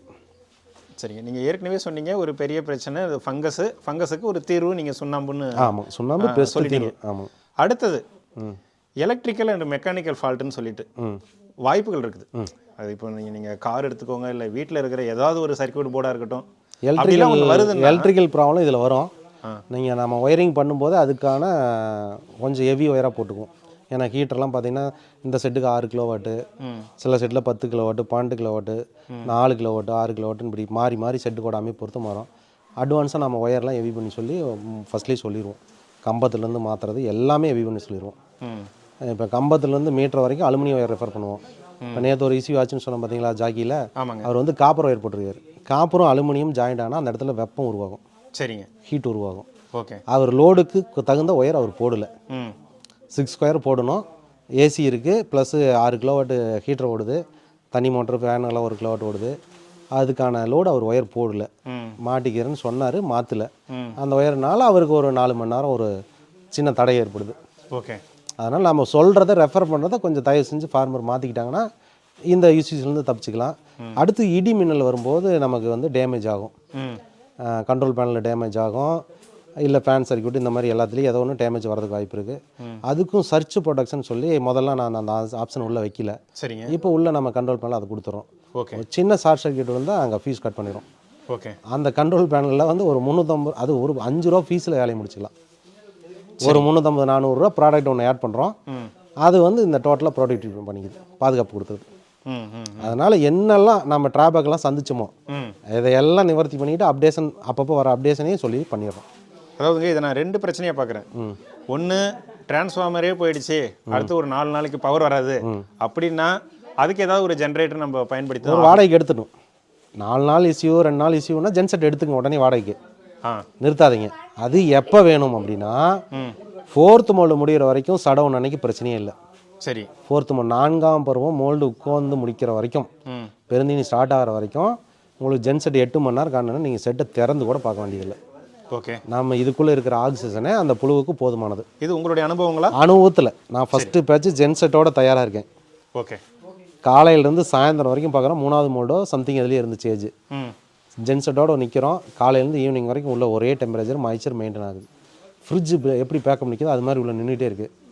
சும்மா வாடகை கொடுத்து வண்டி ரிட்டர்ன் அனுப்பிச்சுட்டாச்சு. இது வரைக்கும் ஜென்செட்டே நாங்கள் வைக்கல. ஓகே. 2 மணி நேரம் 4 மணி நேரம் கண்டுலனா கண்டுக்கவே மாட்டோம். வந்தோடனே அது பாட்டில் ஃபேன் எடுக்க ஆரம்பிச்சிடும். அது பாட்டில் அது வாட்ச் பண்ணிக்கும். இப்போ இன்னைக்கு நாளைக்கு எங்களுக்கு இன்னைக்கு சடவுன். இன்னைக்கு ஒன்று தான் கண்டுறோம். நாளைக்கு இந்த ஏஜில் ஓகே. இன்னைக்கு இப்போ 7வது ஃபீடு கொடுத்துருக்கோம். நைட்டு 8, காலைல 9வது ஃபீடு. நாளைக்கு 9 ஃபீடு சாப்பிட்ற வரைக்கும் அதுக்கு வந்து காற்றோட்டமே கிடையாது. இப்போ என்ன பண்ணுவோம்னா இதுக்கு அவசியம் காற்றோட்டம் தேவை. நல்லா வெளியில் ஏர் அடிச்சுக்கிட்டு இருந்தோன்னா அந்த ஃபேன் சட்டரை மட்டும் தூக்கி ஒரு குச்சி ஏதோ ஒன்று வச்சு முட்டை கொடுத்துருவோம். சரிங்க. இது கிழமைக்குள்ள எந்த காற்று அடித்தாலும் இப்படி உள்ளே போய்க்கும். சரிங்க. சப்போஸ் ஏரேஷனே இல்லை காற்றே இல்லை அப்படிங்கிற பட்சத்தில் மெயின் டோரை திறந்து விட்டு ஒரு 5 நிமிஷம், ஒரு நாளைக்கு 2 மணி நேரத்துக்கு ஒரு 4 டைம் திறந்து 5 நிமிஷம் வச்சோம்னா இந்த ஆக்சிஜன் கண்டென்ட் கொஞ்சம் வெளியே போயிடும். இந்த கார்பன் டை ஆக்சைடு வெளியே போயிட்டு ஃப்ரெஷ் ஏர் கொஞ்சம் லூஸ் உள்ள லோட் ஆகிக்கும். அந்த நெடி இருக்காது. பெரும்புழுவில் அதிகமாக சுவாசிக்கும். அதிகமான புழக்கையோட அமோனியா ஸ்மெல் உள்ள நெடி இருக்கும். சரி. அதனால அப்போ மட்டும் நம்ம வந்து திறந்து சாத்திக்குவோம். அதே போதுமானது. ஜென்செட்டுக்கான அவசியம் இல்லை.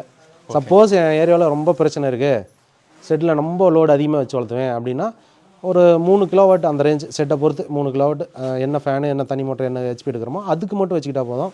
2 மணி நேரத்துக்கு ஒருக்க 1/2 மணி நேரம் ரன் பண்ணிட்டு ஆஃப் பண்ணிக்கலாம். ஒரு பெட்ரோல் இன்ஜின் சின்னதாக சின்ன ஜென்செட் வச்சுக்கிட்டா போதுமானது. சரிங்க. இப்போ நாளைக்கு சடவுன்னு நாங்கள் எதுவுமே இதுக்கு சோர்ஸ் எதுவுமே ஏற்பாடு பண்ண மாட்டோம். எந்த பிரச்சனையும் கிடையாது. 2-4 டைம் திறந்து சாத்துவோம், அவ்வளோதான். அந்த நெடி திறந்து விட்டோம்னா நெடி கொஞ்சம் நேரத்தில் வெளியே போயிடும், மறுபடியும் எடுத்து சாத்திடுவோம். சப்போஸ் வெயில் அதிகமாக அடிக்குது, பங்குனி சித்திரையெல்லாம் பார்த்தீங்கன்னா சம்மர் டைமில் வெயில் அதிகமாக அடிச்சுன்னா டெம்பரேச்சர் மட்டும் ஏறும். நெடியும் ஒன்றும் பெருசாக அடிக்காது, டெம்பரேச்சர் ஏறும். அப்போ என்ன பண்ணுவோம்னா காற்றோட்டம் நல்லாயிருக்கும். அந்த டைமில் கூலிங் பேடில் தண்ணி நாங்களே மேனுவலாக நனைச்சி விட்ருவோம். இங்கே எப்படி கதவு 4 டைம் நிற்கிறோமோ அது மாதிரி 4 டைம் பேடை நனைச்சிருவோம். உள்ள மாய்ச்சர் மெயின்டைன் ஆகிரும். சப்போஸ் காற்றே இல்லை, சம்மரில் கதப்பாகவே இருக்குது அப்படின்னா ஒரு 2 பக்கெட் தரையில் மட்டும் தண்ணி தெளிச்சிருவோம். அந்த பிரச்சனை அன்னைக்கு மட்டும் ஒரு 8 மணி நேரத்துக்கு காலையில் இன்னும் ஒரு 11 மணிக்கு மேலே தெளிச்சு விட்டால் போதும். அது ஈவினிங் வரைக்கும் அந்த ஈரம் இருக்கும். உள்ள மாய்ச்சர் வந்துடும் ஆட்டோமேட்டிக்காக. ஓகே. இதுதாங்க கூலிங் பேடு. இந்த காட்டில் ஈரப்பத்தை கலந்து மிக்ஸ் பண்ணி கொடுக்குறது. இதை நம்ம சைட்டுக்கு எவ்வளோ வேணுங்கிற சைஸ் படி நம்ம ரெடி பண்ணிடுவோம். சரி, இதெல்லாம் தண்ணி படும்போதெல்லாம் இது ஒன்றும் ஆகாது இல்லை? இது வந்து மெழுகு கோட்டட் பேப்பருங்க. ஓகே. உங்களுக்கு வந்து எவ்வளோ நாள் தண்ணியில் கிடந்தாலும் டைட்டு கெட்டிதாகுமா ஒழிஞ்சு ஊறி போய் விற்று போகாது. ஓ, ஓகே. இதனுடைய லைஃப் டைம்னு பார்த்தீங்கன்னா எவ்வளோ நாளுங்க? லைஃப் டைம்னா இதில் வந்து உப்பு தான் படியும். நல்ல தண்ணியாக இருந்தால் ஒரு 7-8 வருஷத்துக்கு வரும். கொஞ்சம் உப்பு தண்ணியாக இருந்தால் நம்ம உப்பு கரைக்கிறதுக்கு ட்ரீட்மெண்ட் பண்ணிக்கலாம். ஆசிட் இருக்குது. ஓகே. அதுக்குன்னு தனி ஆசிட் இருக்குது. அதெல்லாம் நம்ம கஸ்டமருக்கு இன்ஸ்டாலேஷன் பண்ணி நம்ம தனியாக சொல்லி கொடுத்துருவோம். அதை போட்டு ஒரு 2 மணி நேரம் ரன் பண்ணிட்டு அதுக்கப்புறம் கழுவி விட்டு வெளியில் வந்துடும். உப்பு கரைஞ்சி வந்துடும்.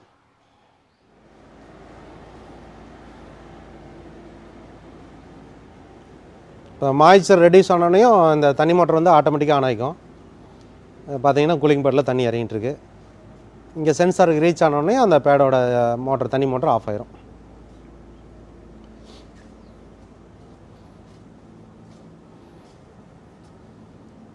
இப்போ உங்களுக்கு அந்த இடத்துல சில்னஸ் நல்லா தெரியுதுங்களா?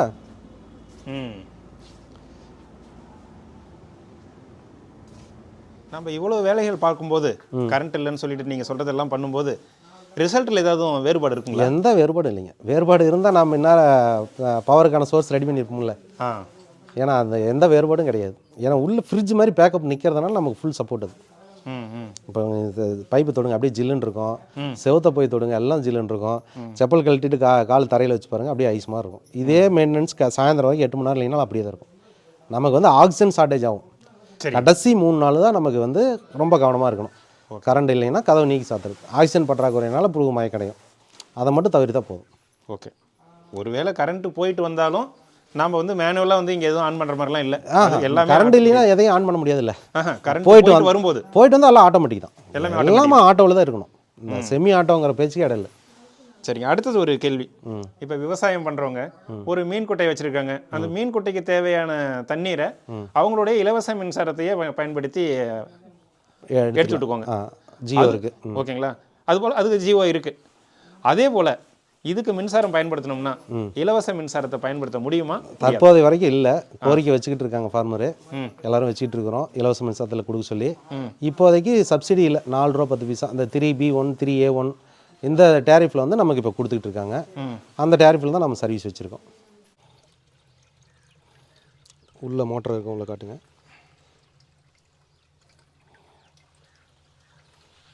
உள்ள தண்ணி வாட்டர் பம்ப் இருக்குது, சப்பு. டேங்க்லேருந்து ஃப்ளோட்டு கொடுத்துருக்குறோம். தண்ணி என்ன தண்ணி செலவாகுதோ அதை எடுத்துக்குவோம். ஒரு நாளைக்கு 400 லிட்டர் செலவாகும் இந்த பேடுக்கு, ஹை சம்மரில். அதாவதுங்க இந்த ஷெட்டு அமைக்கிறதுக்கு ஆரம்ப முதலீடு தான் கொஞ்சம் கூடுதலாக போகுது. ஆமாம், ஒரு 10% 20% கூடுதலாக இருக்குங்களா? ஒரு 20% இருக்கலாம். 20% இருக்கலாம். ஓகேங்களா? இது வந்து ஒரு முறை தான் நம்ம வந்து பண்ணுறோம். ஆமாம். அதற்கு அடுத்தது ஓப்பன் ஷெட்டுக்கும் இதுக்குன்னு பார்த்தீங்கன்னா இந்த எலக்ட்ரிக்கல் அண்ட் மெக்கானிக்கல் அது வந்து ஏதாவது ஒரு பராமரிப்பு, அது ஏதாவது ஒரு செலவு வந்துச்சுன்னா அது பார்க்கணும். ஒன்றும் பெரிய செலவு வைக்காது. அதான் நம்ம எல்லாமே ப்ரொடக்ஷன் கொடுத்துறோம். சர்ச் ப்ரொடக்ஷன் தான் எல்லாமே கொடுத்து நம்ம சேவ் பண்ணிடுறோம். மேஜர் இஷ்யூ வராது. அப்படியே ஃபேன் காயில் கட்டினால ஒரு 1200 ஃபேன் காயில் இஷ்யூ வந்தால் ஒரு 1200. அந்த மோட்டரோட காயில், தண்ணி மோட்டரோட காயில் போனாலும் ஒரு 1200 1500. சரி, இவ்வளோதான். அதெல்லாம் லைஃப் நல்லா வரணுங்கிறத ரொம்ப தரமாக நம்ம போடுறோம்னு வச்சுங்களேன். ஓகே. சரிங்க. அப்படி இருக்கும்போது அடுத்தது கூடுதல் பராமரிப்பு இல்லை கூடுதல் செலவுன்னு பார்க்கும்போது நமக்கு வந்து என்ன இருக்குது அப்படின்னா இந்த கரண்ட் பில்லு. ஆமாம். இதில் வந்து கூடுதல் செலவு ஈசி செட்டை பொறுத்த வரைக்கும் 5000 கரண்ட் பில் வந்துடும், 20000 கரண்ட் பில் வந்துடும் சொல்கிறதெல்லாம் சுத்தமான பொய். ஓகே. நான் வேணா என்னுடைய பில்லுக்கான ஸ்க்ரீன்ஷாட் கூட நம்ம இந்த வீடியோவில் ஆட் பண்ணிக்கங்க. நான் பில் சர்வீஸ் நம்பர் சொல்கிறேன், நீங்களே எடுத்து ஆட் பண்ணுங்கள். என் கோழி பண்ணையும் கோழி இருக்குது, எல்லாம் சேர்த்து பில் வருது. கோழி இல்லாதப்போ இந்த பேட்ச் வச்சு வெறும் 150 யூனிட்லாம் ஓடி இருக்குது. 2 பேட்ச் இதில் பேட்ச் எடுத்து கூட. பனி காலத்தில் தண்ணி மோட்டர் பெருசாக ஆனே ஆகாது. அந்த ஃபேன் அப்பப்போ தான் ஆன் ஆகும். வெயில் காலத்தில் கண்டினியூவாக ஃபேனும் தண்ணி மோட்டர் ஓடும். அப்போ ஹீட்டருக்கான செலவு கம்மியாகும். ஆவரேஜ் நான் சொல்கிறது, எனக்கு 300 யூனிட் இது வரைக்கும் தாண்டல, 2 மாதம் சேர்த்தி கூட. நான் வந்து ஆனால் 300 யூனிட் 350 யூனிட் ஓடுதுன்னு அதிகமாக டபுளாக தான் நான் சொல்கிறேன். அப்படி இருக்கும்போது நான் வந்து ப்ரொடக்ஷனில் 40 to 50% 60% சேர்த்து எடுக்கிறேன். ஒரு 4 கிலோ 5 கிலோ கூட்டு காசை நான் கரண்ட் பில்லுக்காக ஒதுக்கலாம். இதில் எந்த தப்பும் கிடையாது. ஒரு புழு சாவறதில்லை. நீங்கள் வலை இறக்கும்போது உங்களுக்கு வந்து சேதாரம் இல்லை. மேலே அடிச்சுக்கிட்டு ஸ்வாடை அடிச்சுக்கிட்டு இருக்கிற கூடெல்லாம் அழுக்கு பண்ணிக்கிட்டு இந்த மாதிரி தொல்லை இல்லை. புழு சாகலினாவே உங்களுக்கு பேட்ச் ரிசல்ட் வந்துடுது. ரிசல்ட்டு நல்லா எடுக்கிறீங்க, ஜோப்பில் பணம் இருக்குது, நான் 1000 சேர்த்து நீங்கள் செலவு பண்ணலாம். தோட்டத்தை மெயின்டைன் பண்ணுறது எல்லாத்துக்கும். இதுக்கு என்ன சர்வீஸுங்க தேவை? இது வீட்டுக்குன்னா அது மின் இணைப்பு வேறு. ஆமாம். இலவச மின்சாரம் அது வேறு. 3A1 வந்து அது பூந்தோட்ட சர்வீஸ் அது வேறு. இதுக்கு வந்து சிங்கிள் ஃபேஸ் போதுமா? இல்லை 3 phase 24 hours இருக்கிற இடத்துல நம்ம 3 phase தான் கேட்குறோம். ஹீட்டருக்கு நம்ம 3 phase யூஸ் பண்ணுறோம். நல்லா இருக்கட்டும், ஒயர் லைஃப் வரட்டும்னு சொல்லி. சில இடத்துல ஷிஃப்ட் கரண்ட் இருக்கிற இடத்துல சிங்கிள் ஃபேஸ் தான் மேக்ஸிமம். ஷிஃப்ட் கரண்டாக இருக்கும்போது நம்ம சிங்கிள் ஃபேஸ் போதுன்றோம். என்ன இப்போதைக்கு சிங்கிள் ஃபேஸில் 3 கிலோவாட்டுக்கு மேலே சர்வீஸ் இல்லை. 3 கிலோவாட்டுக்கு மேலே போச்சுன்னா 3 phase வாங்கிக்கின்னு சொல்லி ஈஃபியில் சொல்கிறாங்க. 24 hour இருக்கிறவங்க 3 phase வாங்கிக்கிறாங்க. இல்லாத பட்சத்தில் அப்புறம் ஓவர்லோடு வரும், அதுக்கான டெபாசிட் கட்டி சிங்கிள் பேஸ் ரெடி பண்ணிக்கிறாங்க. அதெல்லாம் உடனே நம்மளால் மின் இணைப்பு வாங்க முடியுதா? ஏன்னா அது ஒரு சில நண்பர்கள் பார்க்கும்போது இந்த ஷெட் எல்லாத்தையும் முடிச்சுட்டு கடைசியில் ஈபிகிட்ட போகும்போது 1 வாரம் ஆகும். நீங்கள் 1 வாரத்தில் பண்ணி கொடுத்துறாங்க. இப்போலாம் ஆன்லைன் அப்ளிகேஷன் தான், உங்களுக்கு டைம் எடுக்கிறதுல இல்லை. முதலே கேட்டிங்கன்னா நீங்கள் வேலையை முடிச்சுட்டு சொல்லுங்க கொடுத்துறோங்கிறாங்க. நீங்கள் என்ன லோடுங்கிறத நம்ம சொல்லிடுறோம் முன்கூட்டியே. அப்ளிகேஷன் எல்லாம் ரெடி பண்ணி வச்சுக்கோங்க. இன்ஸ்டாலேஷனுக்கு வர்றதுக்கு முன்னாடி அல்லது இன்ஸ்டாலேஷன் முடிச்சுட்டு 1 வாரத்தில் கூட வாங்கிக்கிறாங்க. இல்லை, எதற்காக இந்த கேள்வி கேட்டேன்னா, இப்போ விவசாயத்தில் மின் இணைப்பு பார்த்தீங்கன்னா இலவச மின்சாரம், ஓகேங்களா, இலவச மின் இணைப்பு அது வந்து ரொம்ப சீனியாரிட்டியில் 15 வருஷம் 20 வருஷம் இருந்தும் இன்னும் வாங்காத இருக்காங்க. அதுக்கப்புறம் பார்த்தீங்கன்னா 25,000 கட்டினா 50,000 கட்டினா அதுக்கு ஏற்ற மாதிரி உடனே கொடுக்குறாங்க. அது எல்லா நாட்களையும் அதுவும் நமக்கு வந்து எல்லா வருடமும் கிடைக்கிறது இல்லை. அதனால தாங்க இந்த ஒரு கேள்வி. இல்லை, இது வந்து உங்களுக்கு கமர்ஷியலில் தானே வருது. 1 வீக் தான் உங்களுக்கு அதிகபட்சம் 21 நாள் அந்த நீங்கள் போட்ட ஆன்லைன் அப்ளிகேஷனை அவங்க முடிச்சு கொடுக்கணும் ஈபியில். ஓகே. நீங்கள் பேமெண்ட் பணம் கம்பம் போடுறதுக்கு இதுக்கெல்லாம் பேமெண்ட் கட்ட லேட் ஆச்சுன்னா தான் லேட்டாக முடிஞ்சு, அவங்களால மேக்ஸிமம் லேட் ஆகாது. இப்போலாம் வந்து அந்த மாதிரி பண்ணிட்டாங்க. ஓகே. அதாவது நீங்கள் இதில் வந்து வெற்றிகரமாக இத்தனை பேட்சை எடுக்கிறீங்க, பார்க்க முடியுது. உங்களுடைய தோட்டத்தை பார்த்தேன், அதனுடைய பராமரிப்பெல்லாம் வந்து நல்லாவே பண்ணுறீங்க, அருமையாக பண்ணுறீங்க. இதை எப்படி நான் நம்புறது? உங்களை மாதிரி எத்தனை பேர் இது போல் ஆரம்பித்து சக்ஸஸ்ஃபுல் ஆகிருக்காங்க? அதை பற்றி ஒரு இப்போ வரைக்கும் நம்ம இதுக்கு ஒரு முன்னாடி ஒரு வீடியோ ஒரு 6 மாதத்துக்கு முன்னாடி நம்ம 4 மாதத்துக்கு முன்னாடி போட்டிருக்கோம். சரி. இப்போ நம்ம கர்நாடகா, மகாராஷ்டிரா, ஆந்திரா, கேரளா எல்லா இடத்துலையும் நம்ம இந்த ஈஸி செட்டப் வந்து நம்ம செஞ்சு கொடுத்துட்ருக்கோம். எப்படிங்க ஒரு தமிழ்நாட்டில் பிறந்து தமிழ் லாங்குவேஜ் வச்சு நீங்கள்? இல்லைங்க, நான் ஹிந்தி கன்னடம் பேசுவேன். அதனால் ஹிந்தியும் கன்னடம் பேசுவேன். அது ஒரு ஜாப்புக்காக நான் போயிருந்தேங்க, போர்வெல்லில் இருந்தேன். சரிங்க. அப்போ நம்ம பழகுனது. இப்போ நான் 18 வருஷம் கழிச்சு எனக்கு இப்போ அது நல்லா சப்போர்ட்டாக இருக்குது. ஹிந்தி பேசுவேன், நல்லா தெளிவாக பேசுவேன், கன்னடமும் பேசுவேன், தமிழ் பேசுவோம். அதனால் எல்லா ஃபார்மரையும் நாங்கள் மேனேஜ் பண்ணி பேசிக்குவோம். ஆந்திரா, கர்நாடகா எல்லா பக்கம் சைட் ஒர்க் நடந்துட்டு இருக்குது. வெஸ்ட் பெங்கால் கூட நாங்கள் நெக்ஸ்ட் வீக்கில் போகிறோம். ஓகே. நாங்கள்லாம் லாட்டாக ஒரு 10 செட்டு ஒன்றா வர மாதிரி சொல்லிவிட்டு நாங்கள் போய் 1 வாரம் அங்கேயே தங்கி எல்லா வேலையும் முடிச்சு கொடுப்போம். நம்மக்கிட்ட டீம் இருக்காங்க. இப்போ சில இதுக்கு முன்னாடிலாம் என்ன பண்ணோம்னா சீலிங் ஒர்க்லாம் அவங்களே பண்ணி கொடுக்க சொல்லிடுவோம். என்ன பண்ணிடுறாங்க, எக்ஸ்பீரியன்ஸ் இல்லாத புதுசாக இது லேட்டஸ்ட்டுங்கிறனால சரிங்க. ஃபோம் சீட்டில் அடிக்க தெரியாமல் அடிச்சிருவாங்க. நம்ம இதெல்லாம் ரன் பண்ணும்போது அங்கங்கே லீக்கேஜ் விட்ருவாங்க. அதனால் இப்போ அதையும் ஓரளவுக்கு நாங்கள் முடிஞ்ச வரைக்கும் நாங்களே செஞ்சு கொடுத்துறதுக்கு ஆள் வச்சுருக்கோம். ஸ்கொயர் ஃபீட்டுக்கு குத்தையாக பேசிக்குவாங்க. அங்கேயே நைட்டு பகல் தங்கி 2 நாள் 3 நாள் வேலையை முடிச்சு கொடுத்துருவாங்க. கொஞ்சம் எங்கள் டேஸ்ட்டுக்கு நாங்கள் லீக்கேஜ் இல்லாமல் அரசு பண்ணிடுவோம். உங்களுடைய பங்களிப்பு ஒரு கொட்டகை ஒருத்தருக்கு புதுசாக ஆரம்பிக்கணும் அப்படின்னா என்னவா இருக்கும்? எங்களுடைய பங்களிப்புன்னு பார்த்தீங்கன்னா ஃபுல்லாக கைட்லைன்ஸ் பண்ணிடுறோம். ஆரம்பத்துலேருந்து நம்ம செட் ஒர்க்கை வந்து பார்க்க சொல்லிடுறோம். பக்கத்தில் இருக்கிற இன்டர்லாக் பிளாக்ல கட்டினது, ஹாலோ பிளாக்ல கட்டினது, ஃபுல்லாக செவர் வச்சு க்ளோஸ் பண்ணது மாதிரி செட்டை ரேண்டமாக காட்ட சொல்லிடுறோம். அவங்க கான்டாக்ட் நம்பர் கொடுத்துறோம். அவங்கள ரொம்ப தொந்தரவு பண்ணாமல் ஃபோன் பண்ணி பேசிக்கிங்கன்னு சொல்லி அனுப்பிச்சுடுவோம். அவங்க அதை போய் பார்த்துக்குவாங்க. அவங்களுடைய லேத் ஒர்க்கரு, மேஸ்திரி எல்லாம் கூட்டிகிட்டு வந்து 1 டைம் காட்டிக்குவாங்க. பக்கமாக இருக்கிறவங்கலாம், தூரமாக இருக்கிறவங்க நீட்டாக வீடியோ இதெல்லாம் என்னென்ன இதில் என்னென்ன இருக்குன்னு தெரிஞ்சுக்கிட்டு அதே மாதிரி அங்கே போய் கன்சல்ட் பண்ணுவாங்க. நார்மலாக பழைய செட்டுக்காரங்களும் ஆகட்டும், புதுசாக கட்டுறவங்களாகட்டும், ஒன்ஸ் இங்கே வந்து விசிட் பண்ணிவிட்டு போய் செய்யுங்க தான் நம்ம ரெஃபர் பண்ணுறது. ஏன்னா நம்ம அனுபவம் இருக்கிறனால இந்தந்த பிரச்சனைலாம் வரும்னு நம்ம சொல்லுவோம். நீங்கள் கட்டும்போது இப்போ 50 அடின்னு சொல்லுவாங்க. 50 அடிக்கு நீங்கள் செட்டை க்ளோஸ் பண்ணிடுறீங்க அப்படின்னா 50 அடி நீளத்துக்கு நம்ம 5 பெட்டு 10க்கு 5 தட்டி ஒரு 50 போட்டிங்கன்னா சைடில் நடபாதையே இருக்காது. சரிங்க. அந்த வியூ காட்டுங்க. இந்த நடபாதை இருந்தால் தான் நம்ம செட்டை சுற்றி நம்ம வர முடியும். இப்போ இந்த நடபாதை இல்லைன்னா நீங்கள் என்ன பண்ணணும், நடபாதை வைக்கிறதுக்காக 40 அடிக்கு தான் நீங்கள் பெட்டு போட முடியும். அப்போ பக்கம் 5 அடி வந்து உங்களுக்கு ஸ்பேஸிங் வந்துடும், வீணாக போயிடும். அப்போ நீங்கள் போடும்போதே ஒரு 54 ஒரு 56 போட்டுக்கிட்டிங்கன்னா 5 பெட்டு உள்ளே வச்சுக்கலாம். பக்கம் 2 அடியோ 3 அடியோ நடபாதை கொடுத்துக்கலாம். இதெல்லாம் நீங்கள் வந்து கைட் பண்ணிடுறீங்க? இதெல்லாம் கைட் பண்ணிடுவோம். ஏன்னா ஓரளவுக்கு இந்த வீடியோலேயே சொல்லிடுறேன், நீங்களும் தெரிஞ்சுக்கங்கன்னு. ஏன்னா புதுசாக பண்ணுறவங்க இந்த மாதிரி பண்ணிக்கோங்க. ஏன்னா உள்ள இடம் சூறாக இருந்தால் உங்களுக்கு வந்து நடபாதை விட முடியாது. சைடில் நடபாதை இல்லைன்னா நீங்கள் சுற்றி வர முடியாது. தலைவரையும் நீங்கள் எத்தனை ஷெட்டு அமைச்சு கொடுத்துருக்கீங்க? ஒரு தோராயம் இப்போ வந்து பார்த்தீங்கன்னா இது வரைக்கும் ஒரு 75க்கு மேலே போயிருக்கோம். இன்னும் ஒர்க்கு நிறைய நடந்துட்டுருக்கு. ஈஸி செட்டு தான் நடந்துட்டு எல்லாம் சக்ஸஸ் தான். 75 பேரும் இதுவரையிலையும் பண்ணிட்டு இருக்காங்களா? இது முடியல, இது எனக்கு வேணாம், இதை விட ஒரு நல்ல தொழில் இருக்குதுன்னு சொல்லி போயிருக்காங்களா? இன்னமே போகவே மாட்டாங்க. ஏன்னா வருஷம் ஃபுல்லாக உங்களுக்கு ரிசல்ட் ஒரே மாதிரி எடுக்க போகிறீங்க. எதுக்காக வெளியே போகணும்? ஒரு ஃபார்மர் வந்து 200 மூட்டை வச்சு 30 கிலோ எடுக்கிறாரு நார்மலாக இருக்கையில். நம்மளை வந்து பார்க்குறாரு, 200 முட்டையை வச்சு 200 கிலோ எடுத்துட்டார். என்னோட ரிசல்ட் படி அவர் எடுத்தது குறைவு தான்.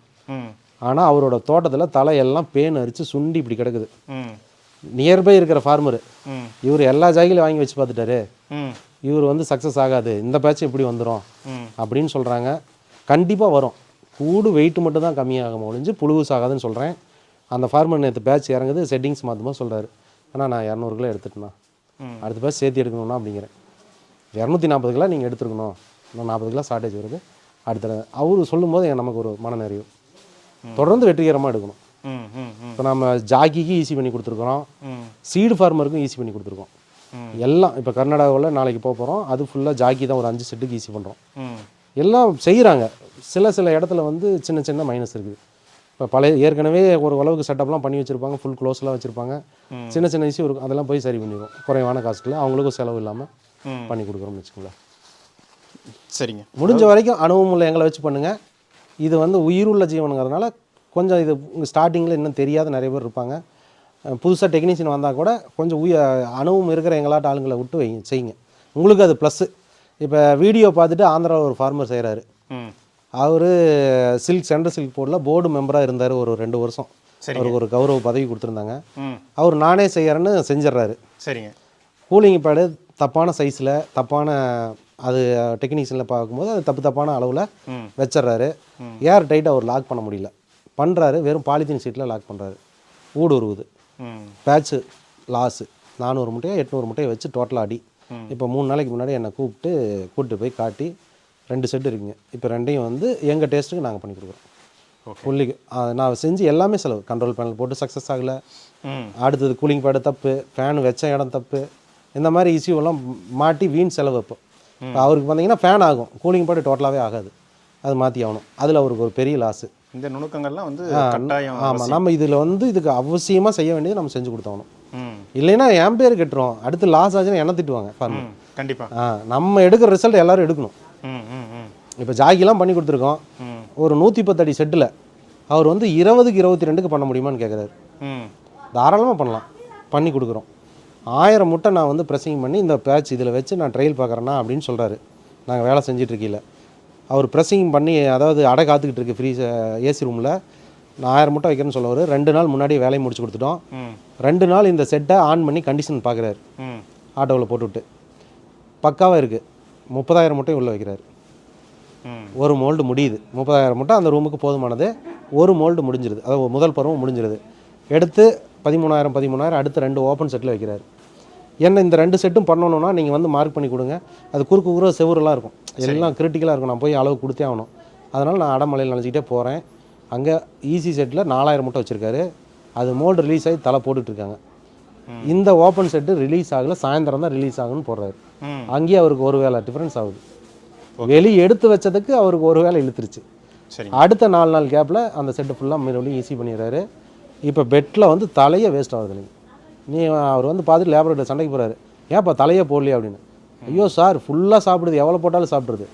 அதுக்கான கிளைமேட்டை கொடுத்தோன்னே அது ஆரோக்கியமாக இருக்குது. அவ்வளோ சாப்பிட்ற வேலையை மட்டும் அது பார்க்குது. சரிங்க, நீங்கள் ஏற்கனவே சொன்னீங்க ஓப்பன் ஷெட்டு போடுறதுக்கும் இதுக்கும் ஒரு 20% கூடுதல். ஆமாம் செலவு. ஆமாம் சரிங்களா. அதாவது ஒரு 10 லட்ச ரூபாய் செலவு பண்ணி ஒரு ஓப்பன் ஷெட்டு போடுறாங்கன்னா ஒரு 12 லட்ச ரூபாய் செலவாகும் நீங்கள் சொல்றீங்க. அவ்வளோ கூட வராது, ஒரு 1.5 லட்சம். நம்ம அதிகபட்சமாகவே நம்ம சொல்லுவோமே. இந்த 2 லட்சத்தை எப்போ நம்ம திரும்ப எடுக்கிறது?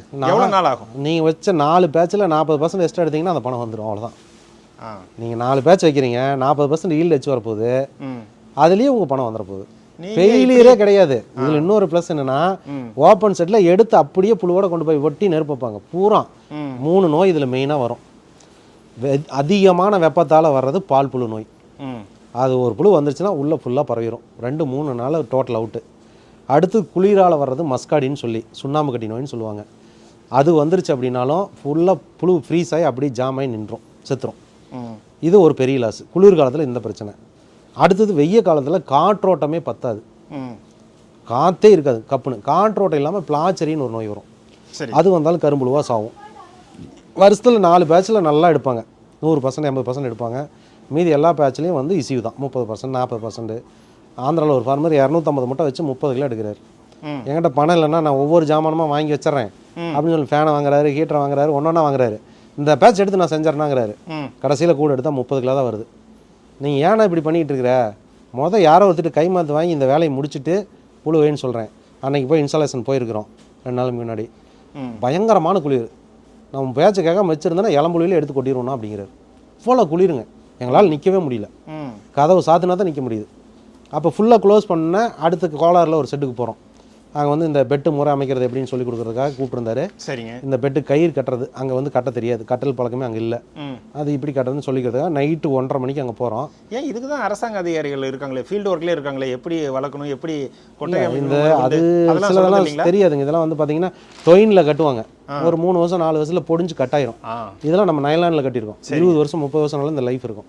புரியுது. ஒரு டைம் செலவுலேயே நம்ம இதை வந்து தெளிவாக பண்ணிக்கணும். ஓகே. அங்கே போய் சொல்லிக் கொடுக்க போகிறோம். அவர் செட் ரெடி. புழு நாளைக்கு வருது, இன்றைக்கி நைட்டு நாங்கள் கட்டிகிட்டு இருக்கிறோம். ஒரு 2 கட்டில் கட்டிக்கிறோம். உள்ளே போனால் குளிரே இல்லை, வெளியில் வந்தால் குளிருது. சும்மா க்ளோஸில் இருக்குது, ஆட்டோமேட்டிக்காக ஆன் ஆனவே இல்லை. உள்ளே அதுக்கு தேவையான கிளைமேட் இருக்குது. 24 டிகிரி 75 ஈரப்பதம் இருக்குது. வந்தோடனே குளிர் அடிக்குதுன்னு ஹீட்டர் ஆன் பண்ணி விடுவார். எங்களுக்கெல்லாம் வேத்து போகுது. அதனால் வந்து அதுக்கான சூழ்நிலையை நம்ம கொடுத்தோம்னா போதும். புழு பாட்டில் சாப்பிட்டுக்கிட்டு இருக்கிற வேலையை மட்டும் பார்க்கும். இதே நீங்கள் இந்த ஓப்பன் செட்டில் வச்சுருந்தீங்கன்னா அந்த சுண்ணாம்பு கட்டி நோய், இல்லையா பால் பூச்சி நோய், அல்லது பிளாச்சரி நோய், கரும்புழு சாகிறது, இது மாதிரி கம்ப்ளைண்ட் வரும். இதுலேயும் புழு சாகும். எப்போன்னா கடைசியாக வலை எடுக்கிற அன்றைக்கி மொத்தமாக 500 வலை வைக்கிறேன். டபுள் வலை 42 பெட்டுக்கு. நான் எடுத்து வலையை க்ளீன் பண்ணும்போது 25லேருந்து 50 புழு கருப்புழு பார்ப்பேன், செத்த புழு. அது என்னென்னா மேலேருந்து உழுவுறதுனால டேமேஜ் ஆகிறது, நாம் குச்சி வைக்கிறதில் அடிபடுறது, எக்ஸ்டெண்ட் பண்ணும்போது அடிபடுறது, இந்த மாதிரி இஷ்யூஸ் மட்டும்தான் இருக்க முடிஞ்சு பெரிய நோய் வாய்ப்புலாம் எதுவுமே இருக்காது. சில டைமில் எனக்கும் ஒரு பேட்ச் எப்படி வந்துச்சுன்னா, ஜாக்கிலேருந்து வரையிலே கம்ப்ளைண்ட்டோடு வந்துச்சு. 1200 முட்டை ஒன்றா எடுத்திருந்தோம். ஈஸி செட்டில் நான் வச்சுருக்கிறேன். பால் பூச்சி 4th மோடில் பால் பூச்சி அங்கங்கே ஊறுது. அதாவது பால் புழு டெம்பரேச்சர்லாம் மெயின்டைன் பண்ணுறோம். ஆனால் இளம் முட்டையிலேயே அந்த தாய் முட்டையிலேயே கம்ப்ளைண்ட்டு. சரிங்க. எல்லாம் ஊறி போகுது, பால் பூச்சி இருக்குது. ஓப்பன் செட்டுக்காரங்க இது ஜெயிக்காதுன்னு எடுத்து கொட்டிட்டு ஜாய்க்காரருக்கு சொல்லிடுறாங்க. நீங்கள் எடுத்து கொட்டிடுங்கன்னா நான் அடுத்த வாரத்தில் உங்களுக்கு ஃப்ரீயாக கொடுத்துறேன்னு அவரும் சப்போர்ட் பண்ணுறாரு. ஏதோ இஷ்யூ இருந்தது நான் கொடுத்துறேன்ட்டாரு. நான் வச்சு பார்க்கலான்னு வச்சுருக்கேன். 80% கூட வந்துச்சு. அந்த 4th மோடு முடிஞ்சு 2 ஃபீடுக்கு 1 ஹவர் தெரிஞ்சது. அதுக்கப்புறம் ஒரு பால் புழு கூட இல்லை.